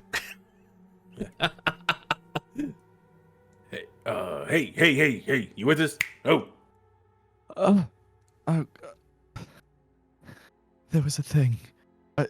I don't understand. It doesn't make any sense. The captain was right there, and then suddenly she was gone, and there was this thing, the lines, and it attacked me, and it like put its hand in my face, and I had to kill it, and I did, and then I ran. Hey, here you go. Here. Yeah. Yeah, there you go. Take some of this. Yeah, there you go. You know, yeah, everybody yeah. gets a pull. I don't know what happened to the captain. Well, Doig's gonna look back. And look back. Yeah, I don't know either. I do have a question for you, Simmons. What? Was there something wrong with the captain's eyes? Yes, it bubbled. One of them bubbled before the thing took her. That's exactly what happened to the lead engineer. It happened to Darnell too, before he almost blew us up. What was it? Is it gonna get us? When's it gonna get us? Ain't getting me. Mm-mm. I need a drink. Yeah, grab here. Again? God damn it, that sound. Run, or something. I don't know. Lead the way. I don't know where we need to go, but we can't be Question, here. is that sound in Mitch's room or just in the hallway? It's in all of the hallways. They're very audible from the rooms, but it seems like they're coming from speakers in the hallways. And you're noticing that the lights go from darker red to brighter red in. All right. Would Doig have any kind of tablet or something that's like quick data points on the ship? You know, there's one on your mini. I don't. is. Yeah, why not? He's gonna real quick check that tablet to see if there's any like current like warning signs on any of the equipment that he manages. Okay. Should we also go in here too? Kind of just like Yeah, so we let's- can. Yeah, they'll kind of Direct to Simmons away direct from everybody the cat, into yeah. out of the hallway at least, so we can shut a Close door. the door, yeah. Do you go into Mitch's room? Yeah. Yeah. Yeah. Okay. So you see like Barry White posters. There's a record player. I have a fish. It's real. He's got a chill. fish. I love that. Yes. Yeah, so this is where I stay. Just don't get blood everywhere. All right. Oh my Joey's god. like, what's his name? Oh my god. I'm covered in blood. I'm covered in blood. That's Guilford. We'll get you clean. Guilford. Where's the booze? Oh yeah, here. I got two. Don't worry about it. Okay, chug a lug, kid. Chug a lug. Glug glug glug glug glug glug. Still checking the tablet to see if there's any specific warnings. Yeah, go ahead and do a computers check.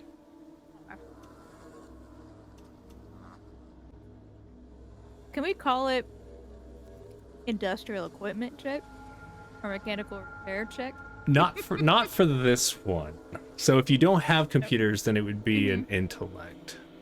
Okay. We're good. Nice. Woo! As you're going through, you realize that there are some systems connected to the Kestrel shield generator that are showing as weird. Not offline, not working correctly, but they have readings that are not nominal, that are not really readings you've seen on it before. Now, this isn't really your area of expertise. You deal with the engine more, and the computer systems that run this shield generator aren't necessarily your thing, but there's something weird about them. And you're pretty sure that sound that keeps going off is an alarm, but you're not sure if the sound file is corrupted or something, but it sounds weird too. Yeah.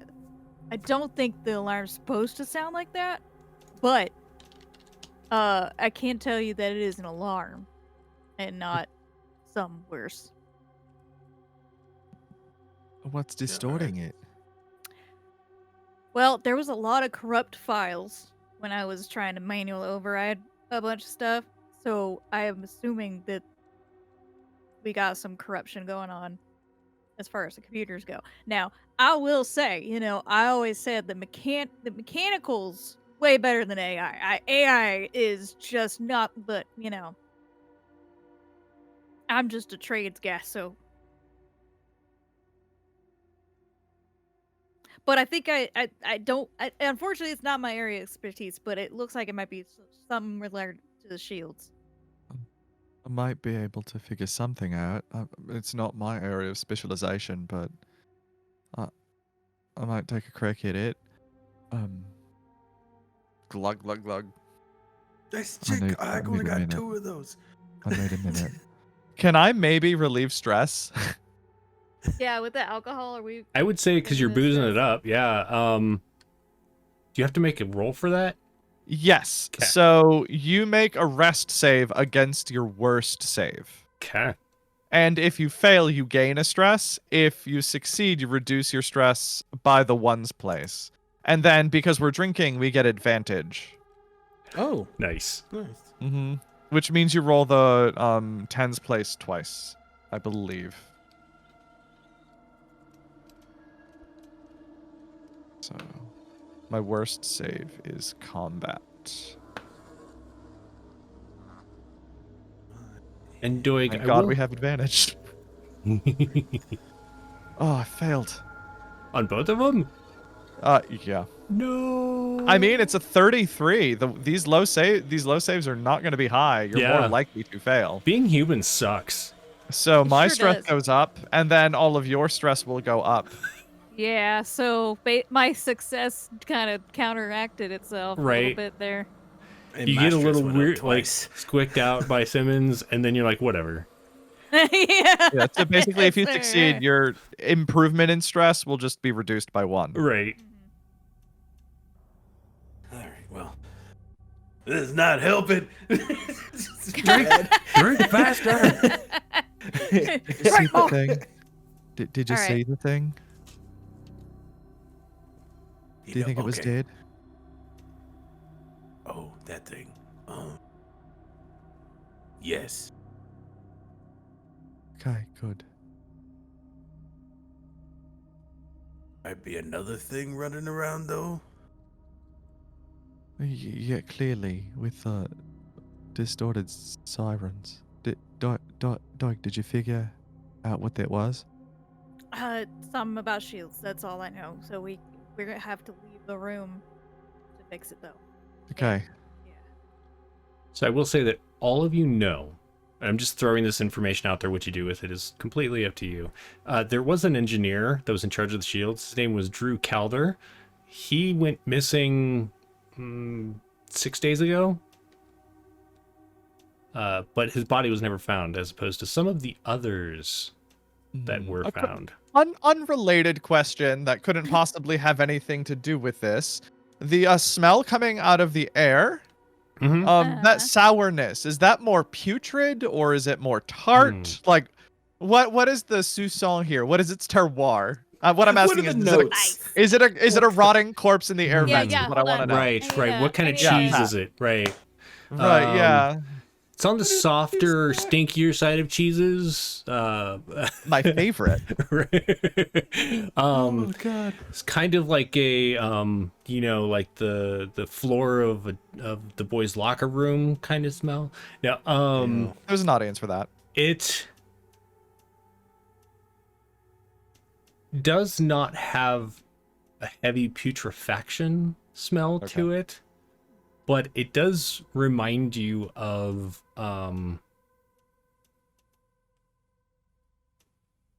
it does remind you of like a locker room or a gym, like kind of a unwashed Like a body. sour yeasty. Yeah.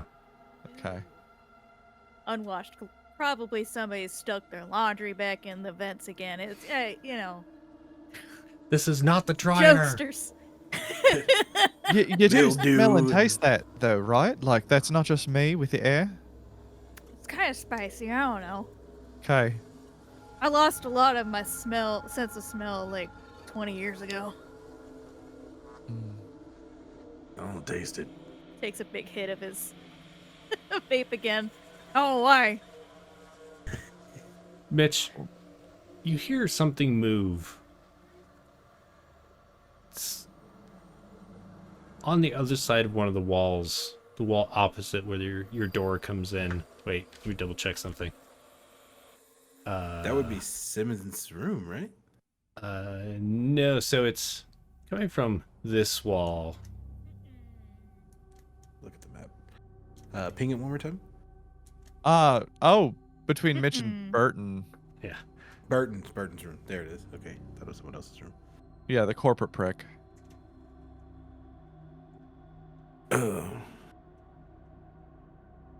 I think there's somebody over in Burton's room.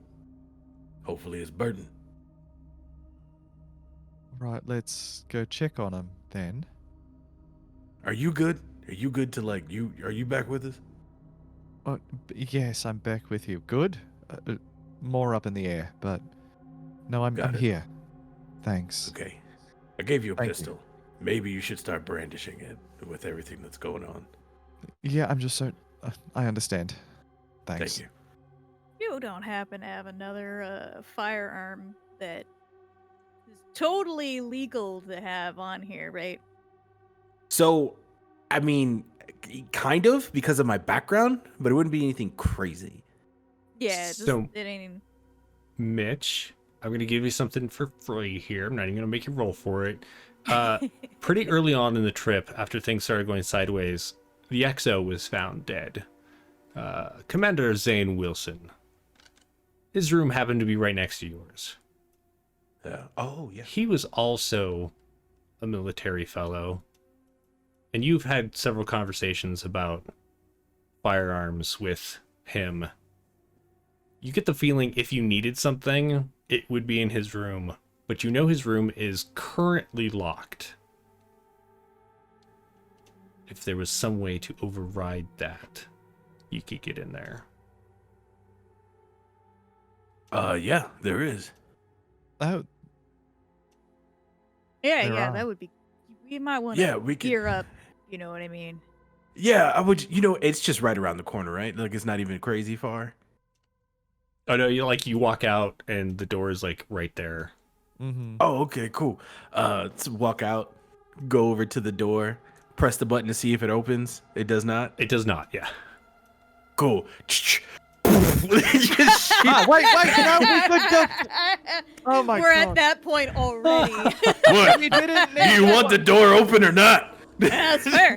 I could have asked Dante for an override. I'm technically this the is- senior officer now. This is more fun. Does it open? It does, yeah. It goes like the you blast the panel, the door goes, and so it like only halfway opens, but it did it really fast. Oh, that's fine. Okay, cool. Let's do this. Jesus. Okay. All right, hold this for me. It just hands Mhm. the gun. I'm coming back for that, and just kind of shuffle my way in there. What do I find? So as you go in, the red lights dimly light the small quarters. There is the smell of decaying body, but it's very, very cold in here. Like each room has its own environmental control, so they turn down to slow decomposition. However, as you glance over, you do notice a body wrapped in sheets on the bed. Under that bed, you see a large black case, similar to the one that your shotgun was in, but bigger. Mitch is like, he pulls it out. He opens it up. Tell me what beauty is in there. Just real quick, why don't you do a fear save? Okay.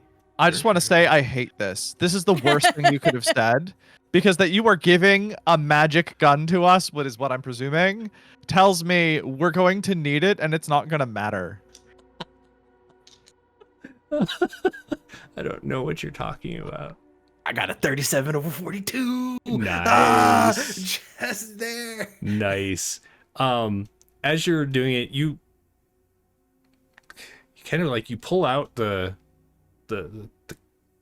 case from under the bed, like you slide it out.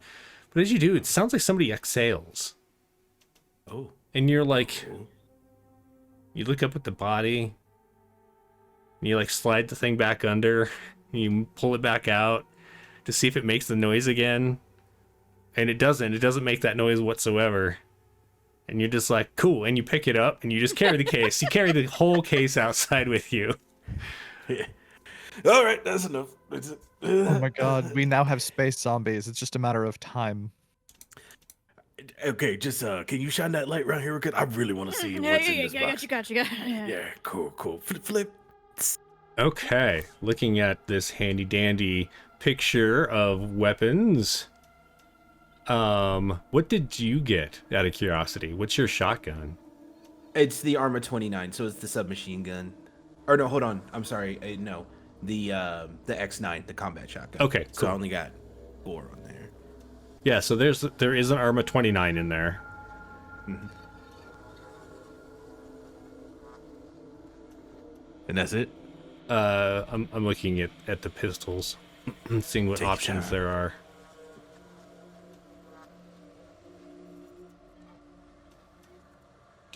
Do.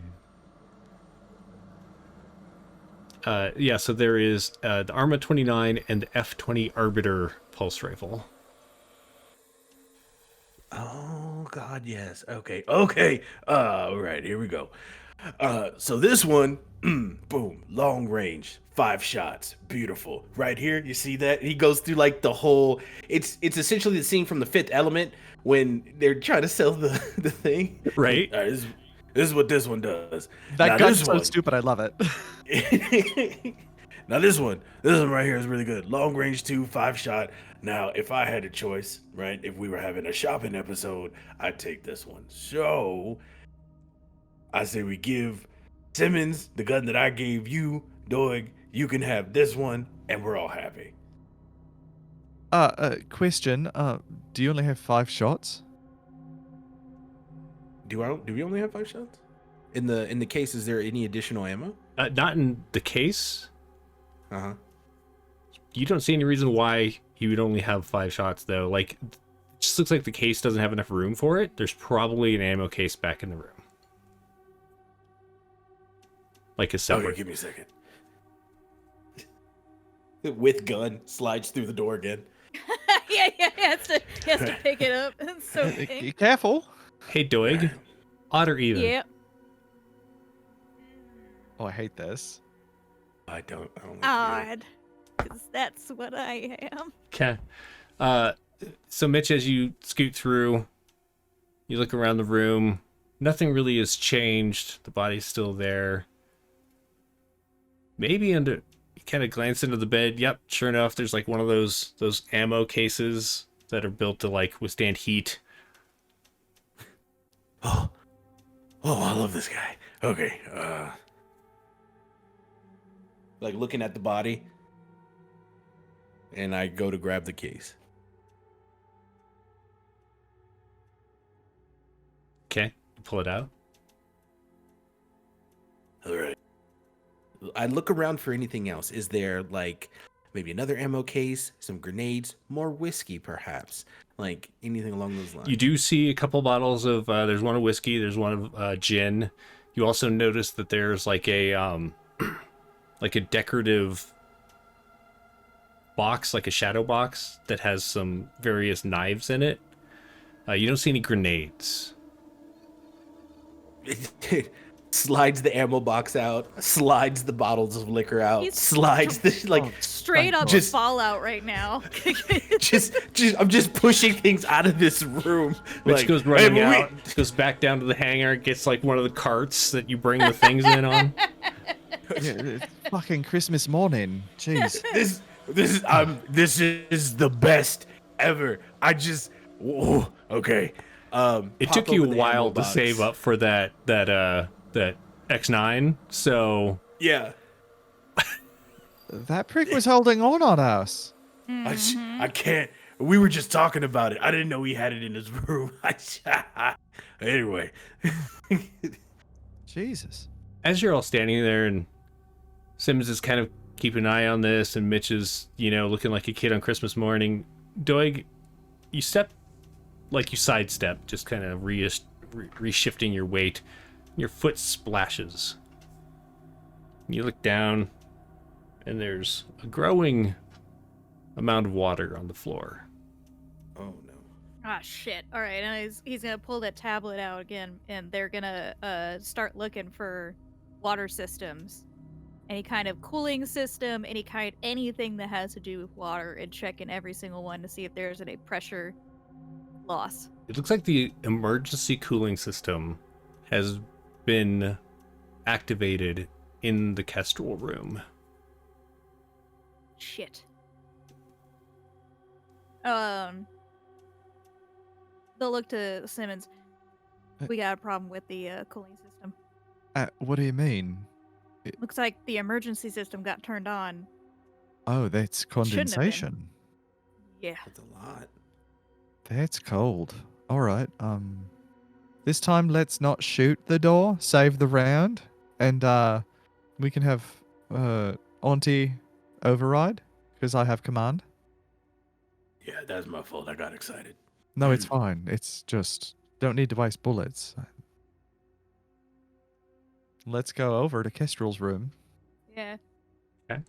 So as you head towards the shield generator room, you come around, or you come down like the hallway, and you get to what would essentially, there's like a series of windows that look in on the room, and you're heading towards the door, and inside there is just this ambient red light that fills the room, not like the hallway that you're in. You realize that it's refracting and filling with the light because the room is full of coolant.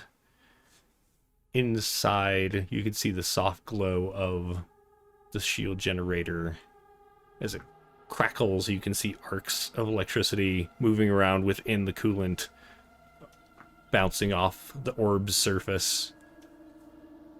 Shouldn't do that. That's not great. I don't know if y'all know this. This is a highly skilled professional diagnosis. That water and electricity don't mix. Thank you. You're Doig. welcome. Thank you. That's why Seen you it got in a me bottle. here. Worth every penny. All right. Any deeper interpretations for us laymen? Perhaps. I love how you did that. I'm sorry for a slave. I just...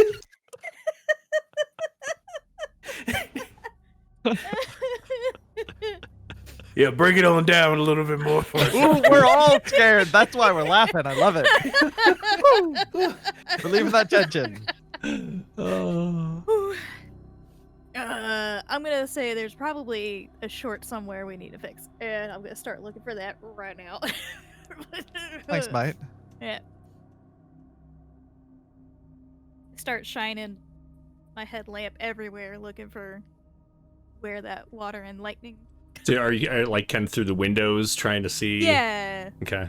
You're not seeing anything besides the fact that the room is full of water. There's a slight glow to the generator itself that you're not used to seeing, kind of like with the arcs of electricity coming off of it in itself. And the way that it's kind of moving around, you get the feeling that the coolant isn't just water, it's something thicker.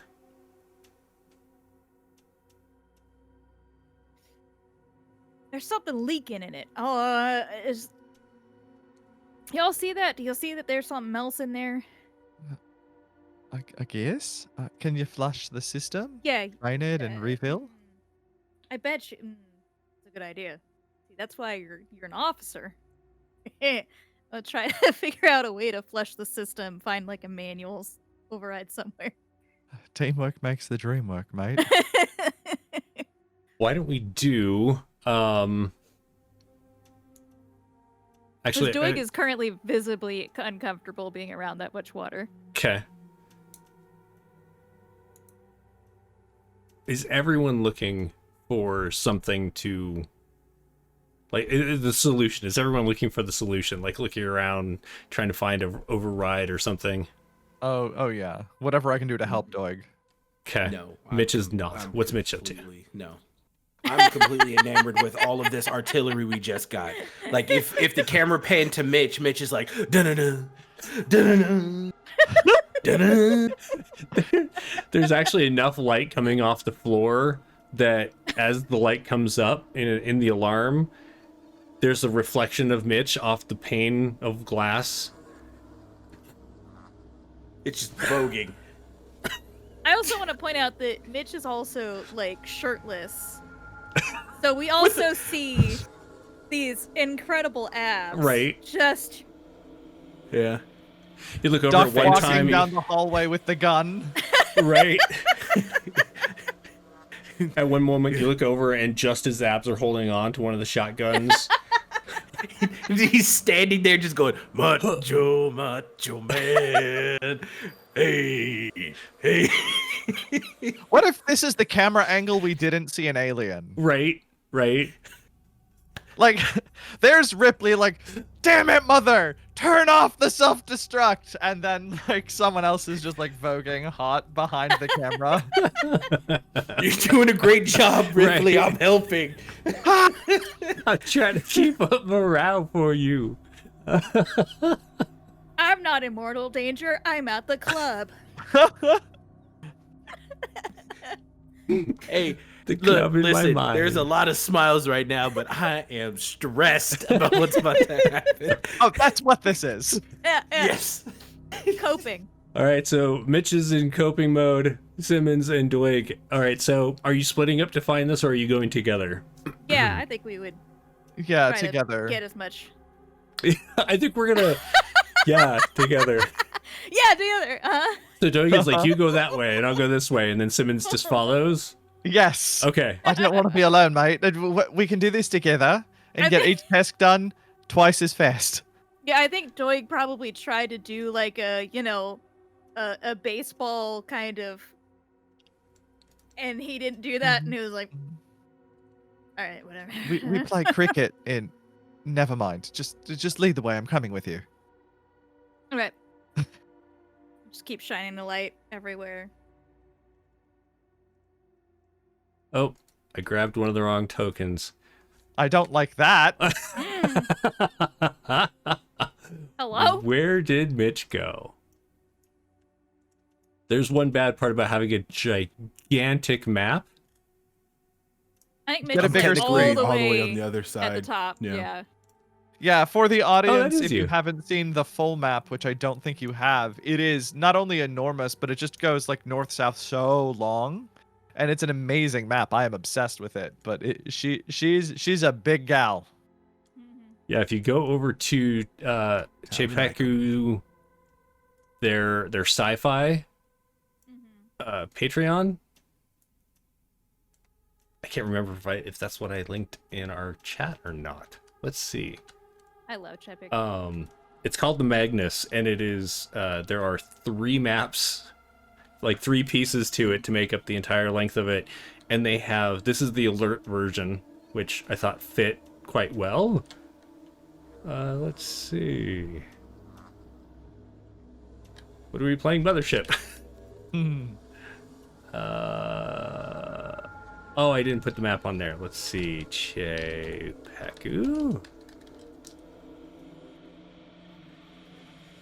Oh, okay, yeah. If you go to chepeku.com, the link is on there to their Patreon. Okay, so you're all back together. Mitch is hanging out. Simmons and Doig, are you going? Essentially, you're looking through the windows into this room. Are you going north or south on the map? Which way, dog? Let's say south, since we Okay. came from north. So as you get down by the door itself, you do pass through this airlock, or this doorway, and you realize that as the door opens, it does take its time opening again, and this time it has a little bit of a mechanical whir to it. It's like, and water kind of pours out and sloshes at your feet. It was maybe a foot deep inside until you open the door, and then it starts like kind of evening out as it sloshes down the hallway. You get to this door that goes into the room itself, and it has like little flashing alarms going off, and you can hear that alarm sound trying to emanate from little speakers by the door, but it's just kind of crackling. You don't see any way in or to manually override it from here. Do you want to keep going or stay here? We should probably keep going. Yeah, we keep going. Okay. Yep. Yeah, let's do that. So you go across over here. This door opens easier, still slow, but without the force of the water against it, it opens smoothly. And you get all the way down to here. And you notice that there's a hatch. There's like a ladder that goes up to a hatch that says manual controls. Looks like we got the place. Excellent. Tell me what help you need, and I'll do my best. Tell you what. I'm gonna hand my coat, the light down. You be the light, Ah, all right. and I'm gonna head up that ladder. Yep, and he'll hold like the shoulders of the coat, with aiming the hood. Like, dog, we do have flashlights on the ship. It doubles for clubs. Whatever, as long as you're happy and you get this done. So you head up this ladder, and there's a hatch, and you pull, like, it's one of those turn, I don't even know what that's called. Like, it's the handle, you grab it and you turn it, and then you push, and it's It's like a the 90-degree alien latch. thing. yeah.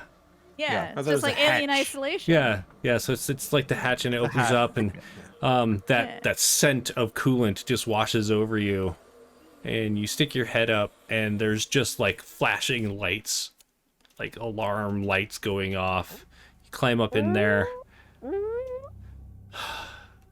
You see a figure. Actually, you see several figures against the wall.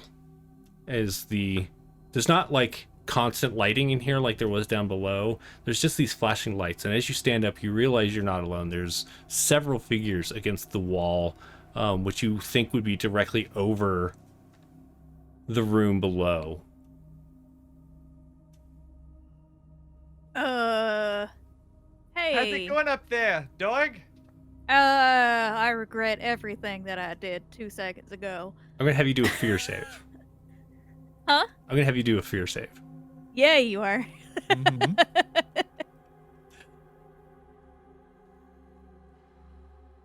That's a damn, like literally 3 points away from it is a failure. So. Okay.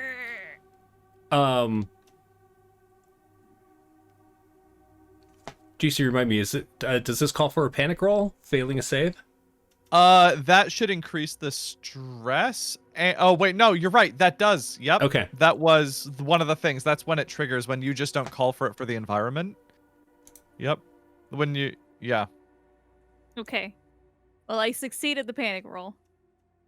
So the panic roll, you roll a d20. Mm-hmm. A 14. 14. Do you have the Oh, panic? your stress is higher? Yeah. I stress Oh is god. bad right now. Oh no. Oh. Oh. Okay. Ow. But at least you don't panic. Okay. Takes you a minute. You're like breathing fast. This like large pool of water below you is gurgling. The scent of this coolant is just cloying and sticking in your nose, makes it hard to breathe.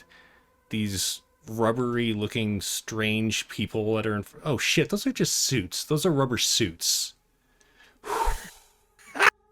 Son of a bitch.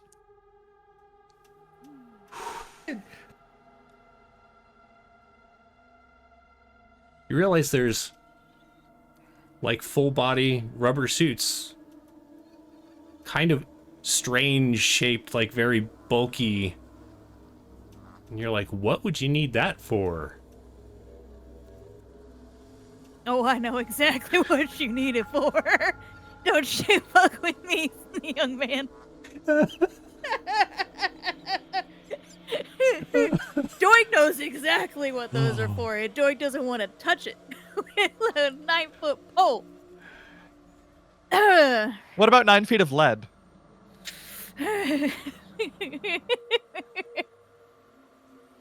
Doig just thinks back to home planet, thinking about how he's never even touched the ocean, hates pools. And it's like, Simmons, I'm gonna need you. What? Oh, all Yeah, you're right. gonna have to come up here. Yep. Mm-hmm. Okay. Sure. And he'll climb. He'll like put the coat with the lights on with like a, and then Great. climb the ladder. What's going on over here? You see, there's this there's a problem. We need somebody to get into one of these wetsuits, and you're gonna have to swim down. And I don't know if you noticed, but I'm a little too voluptuous for these things. You're fully capable. They stretch. They're designed to stretch. Don't make me tell you, boy. All Don't right. make me say it. Okay. I'll do it. Okay. I'll be on comms Mhm. to make sure that you answer any questions I might have. Mhm. Okay. And I'll put on a rubber suit. Little, I assume, radiation suit. Turn on the They air. look a lot like radiation suits, yeah. Yeah, that would be it. With the generator. Zip up. That, like, rectangular, like, front. It's a little more solid on the head than the radiation suit, and you realize there's like a little tube, like a little canister, and it says O2 on it. Yup. That makes perfect sense. Hey, what are y'all doing up there? What is it? Come on. I'm going on comms, Mitch. Gonna have to get in a suit. Good luck to me. Okay.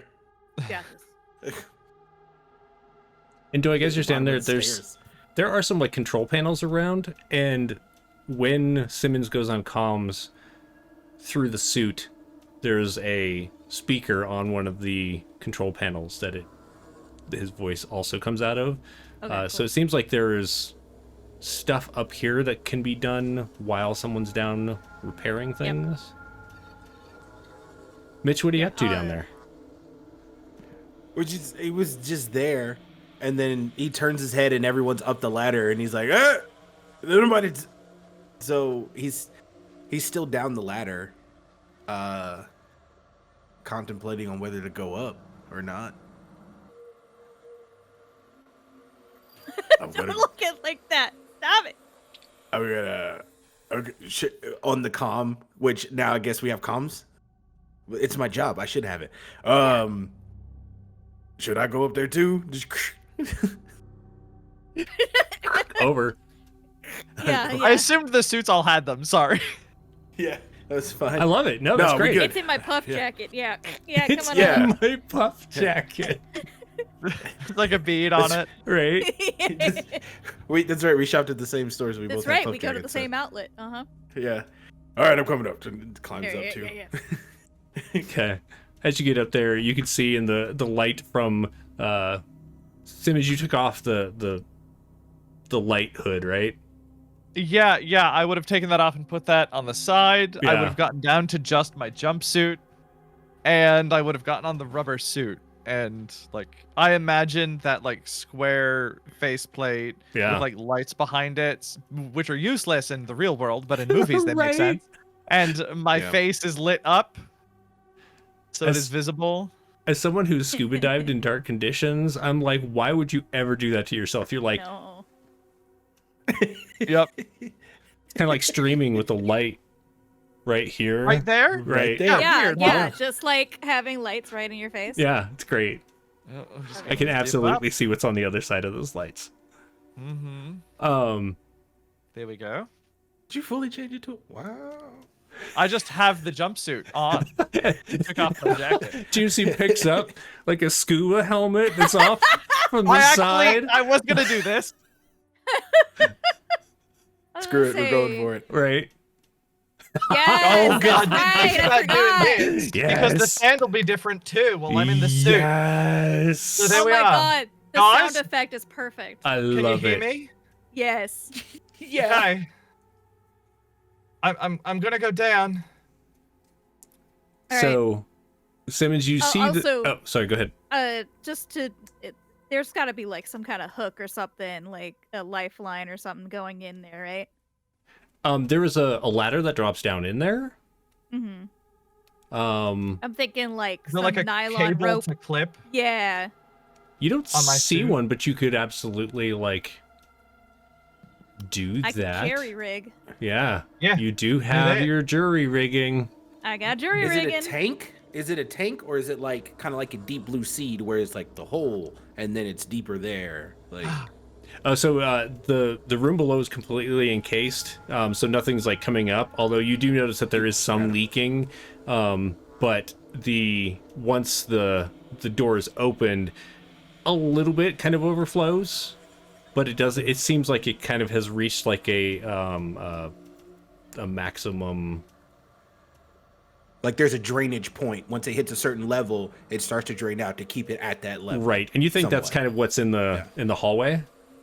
Got it. Yeah, I'm imagining this is hilarious.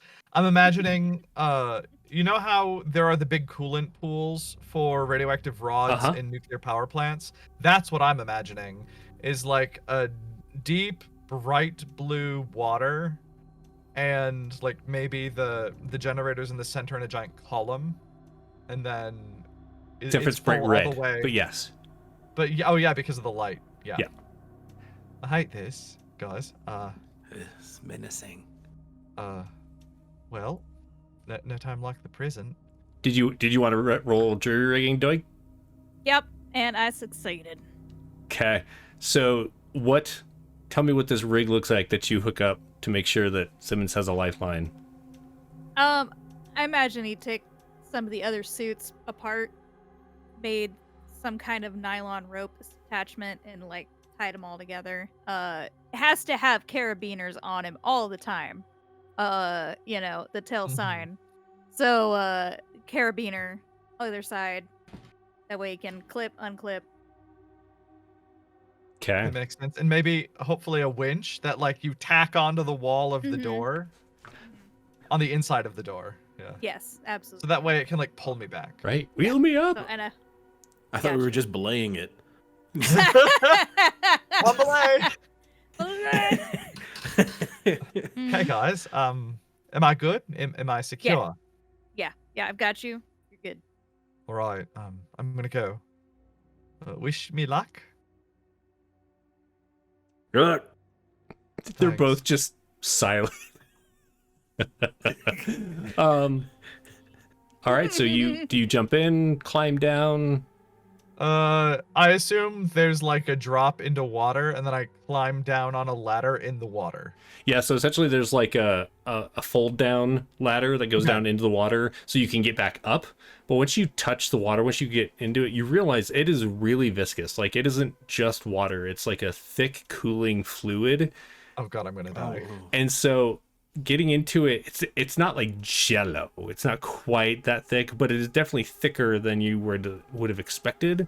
And so as you if you jumped in, you would just go, Guys, this is weird.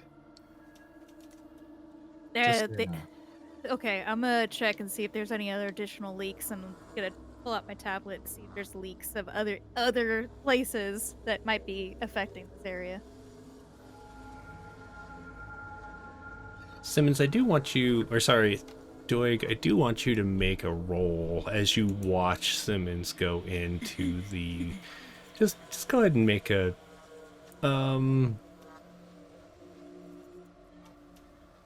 I feel like making another save. No, never mind. I was gonna have you do another save. You just did one though, and you did well at it. So. Yeah. Never mind. All right. I'm panicked though. I'm freaking out. Yeah. I'm not. Oh, yeah, this not is comfortable. horrible. There is a reason I'm not in there. All right. So Simmons, you float to the floor, and you look around. What are you gonna do? First, I just remembered when I was a kid, they used to sell these like gel, like display things to kids that I used to get at the science store at the mall, where you could like set a scene and then you'd put the gel in and you would wait for it to cure, and then you'd put like floating fish inside your little seascape. And that's the texture I'm imagining. Gotcha. It's like really hard to move through. It's like, all right, I'm gonna find the panel and start to try to get the pumps working and filter out the muck so it's just water. And hopefully over comms, Doig can help. And maybe I can get his skill rolls, if he has any above 15, better than the industrial equipment skill I have. Yeah. I'm here too, bud. Yeah, how's the gun? It's fabulous. It is just more Oh, good. Just cuts Okay. off. He just cuts off all of a sudden. I would like to lobby that he gets the opportunity, if he wants, for a stress relief. Futzing around with his gun. Absolutely. I will completely back that. Cool. Okay. All right, so Doig, you're essentially up there like with the computers trying to figure out what Simmons is supposed to do. Simmons, you're going to do what Doig tells you, essentially. Yeah, I'll use my own know-how and intelligence, but like I'll explain what I'm seeing, and then Doig would tell me what to do. Okay. Yeah, that's what I was envisioning. Okay, so Doig, go ahead and do. You can do. Do you have mechanical repair? Yes. Go ahead and do mechanical repair. Okay. I'd like to imagine that, like, if there's a camera in my helmet and Doig has, like, a small CRT TV on a handheld. Sure. Or actually, no, there's probably on the helmet and on the computers up in the room that Doig is in, because they would need to be seeing. Yeah. Yeah, and But if that's, Doig like, needed to incorrect. move, you can move it to your handheld. That's a success with a 51. Okay. So, you're going through, and there's a couple of realizations as you're scrolling through this information. Again, this isn't your area of expertise. You don't work in this department. This is some kind of trial technology that supposedly has worked before. The room is full of coolant because, like, on purpose, because the shield generator was overheating to a critical level. And so, as a failsafe, it floods with this coolant. So, you need to fix the generator first and stop the overheating before you can flush it out. Otherwise, it will overheat again and potentially explode. That's what you're getting from the schematics and the directions you're reading. Cool. So how would I direct Simmons down there? Or is that something I can do from up there? Or is that something Simmons has to do? So it looks like through the camera that Simmons has on their helmet and what you have from, like, you can see through the TV, it looks like you can direct Simmons. Okay. So, you know, they'll have to go over to the unit itself, the generator itself, and there's some panels, and so you're kind of explaining this, and Simmons, you start heading that direction. And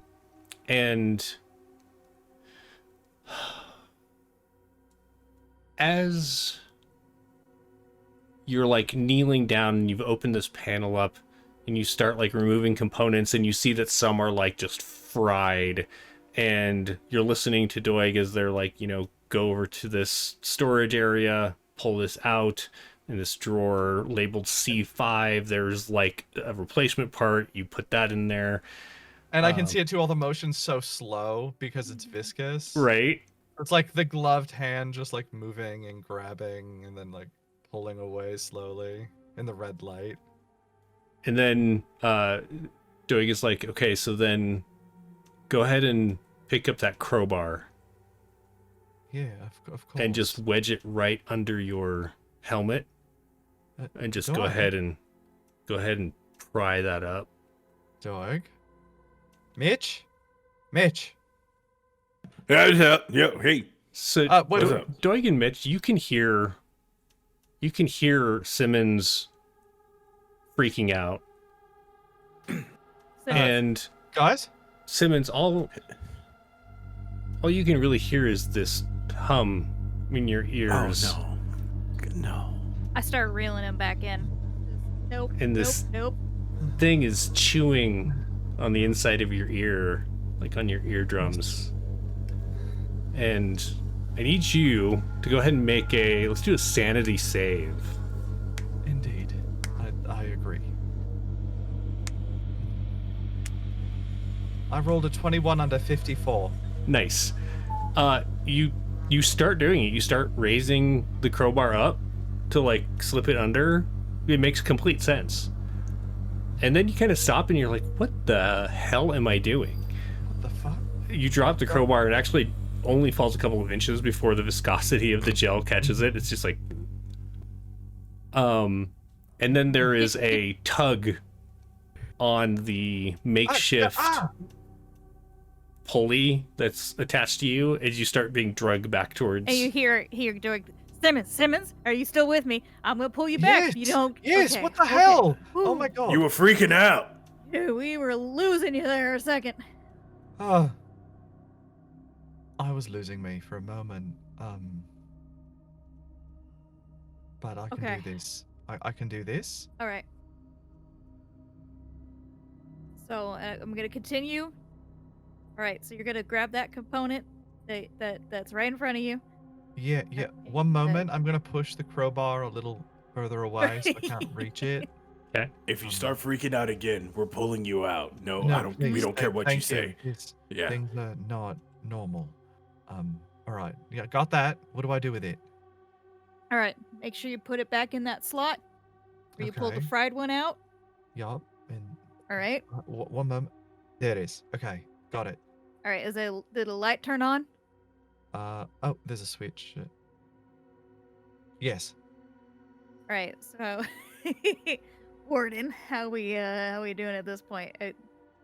Simmons, go ahead and make a industrial equipment or what other affiliated skills might you have that might be higher if you have any?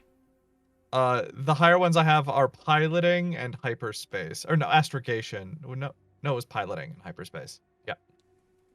So, I don't think anything else applies, so industrial equipment I will roll. Perfect.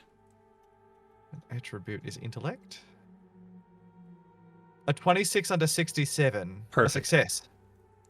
As you're like getting ready to push this final button,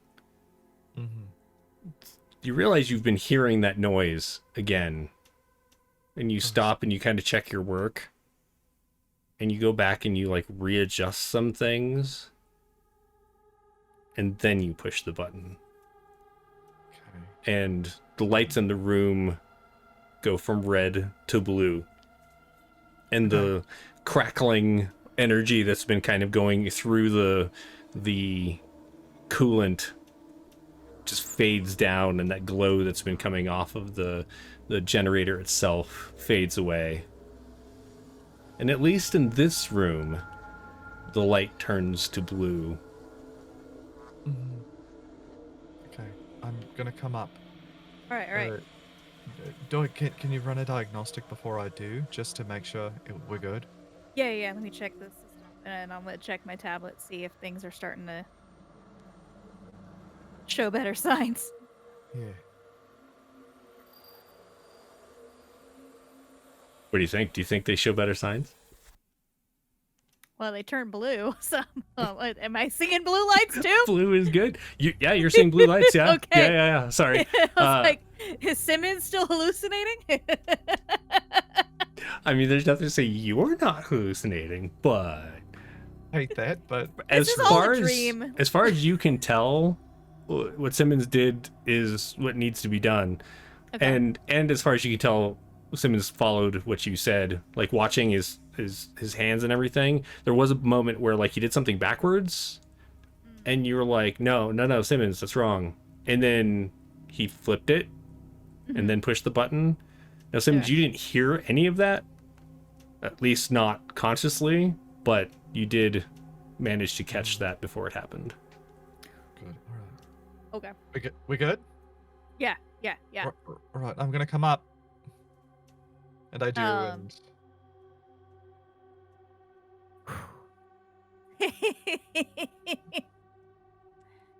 How are you one? all right. Kid?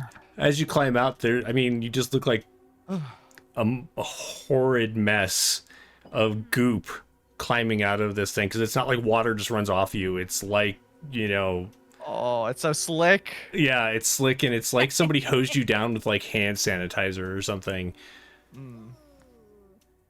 I'll get out of the rubber suit, sort of grimace at it, and put my jacket back on once I figure out where the armholes are.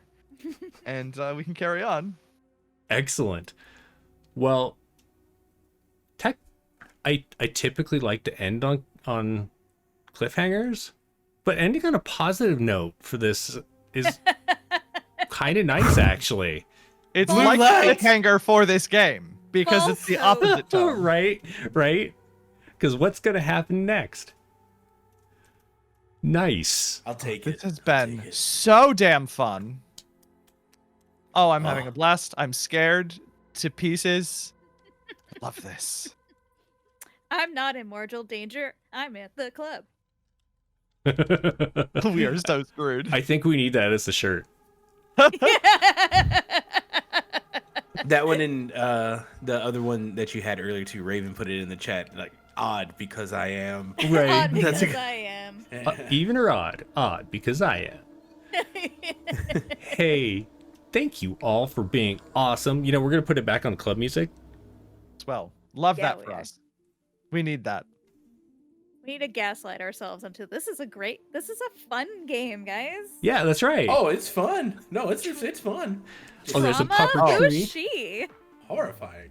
I know her well. Shall we do outros? We shall. Pupper treat has been delivered. Thank you, Raven, for redeeming the points for that. Heck yeah. Let's see, who ended? Did Juicy end the intros? I think I did. Okay, then Juicy, you start the outros. Okay. Hi, I'm Juicy Garland, Boston area drag queen and super nerd. I'm part of Tabletop Tailspinners, and I'm in All Our Faults, and I was, as of yesterday, crit nominated, so vote for me! Congratulations. I'm so thankful for that, because it means so much, and I'm so happy. Thank you. My heart for you. Yep. Rockin'. And that's for performance indie category. Nice. Yeah, I didn't see any nominees on there that I was like, yeah, or that I wasn't like, yeah, they deserve that, because so many great people in there this year. Mm-hmm. Truly. Doig, I think, was next. Yeah. Question mark? I think I was in the middle both times. Yeah. So yeah. I Rage Panda Pajamas, and you can find me. I'm gonna be in Tabletop Spinners. Next show for Candle Obscura. Nice. Coming up soon. Don't know when yet, but soon. You'll also find me on Game Master Monday and my own channel, which is Dissociation. So yeah, I'm all over the place. Heck yeah. Last but not least, Mitch, tell us your real life persona, please. Hey, I'm Mitch. No. What's going on, everybody? I'm Ian, or your boy Big on all socials, and of course I was playing Mitch. What am I doing? So of course I'll be here next week for the second part for this. It's gonna be awesome. I will also be over on Guild Superior on Saturday, playing in their finale for Tales of the Whisperwood, which nice. has been crazy. Yeah. It's been a lot of fun for doing that. Of course, I will be on Folk and Myth on Wednesdays in their long form Hysteria campaign, which is just been crazy, but it's been so much fun. And of course, if you don't like seeing my face, but you don't mind hearing my voice, you can go to all of your podcast streaming platforms, to the Fang Gang podcast, to where you can catch the tail end of the VTM series, San Diego by Night, and catch a couple episodes of the new What Are We Doing? Curse of Strahd Nice. campaign that we're going through. So yeah, got a lot going on. Does the Fang Gang do like vampire stuff? Yeah, Is so that what that is? right. Yeah, before that they had finished their San Diego by Night, and I came in as a guest tail end, and then now we're doing a Curse of Strahd thing. So still on brand. I love on brand. that. Nice. Yeah, I feel like we should ask you what you're not doing, because it might be a shorter list. sleeping. Right.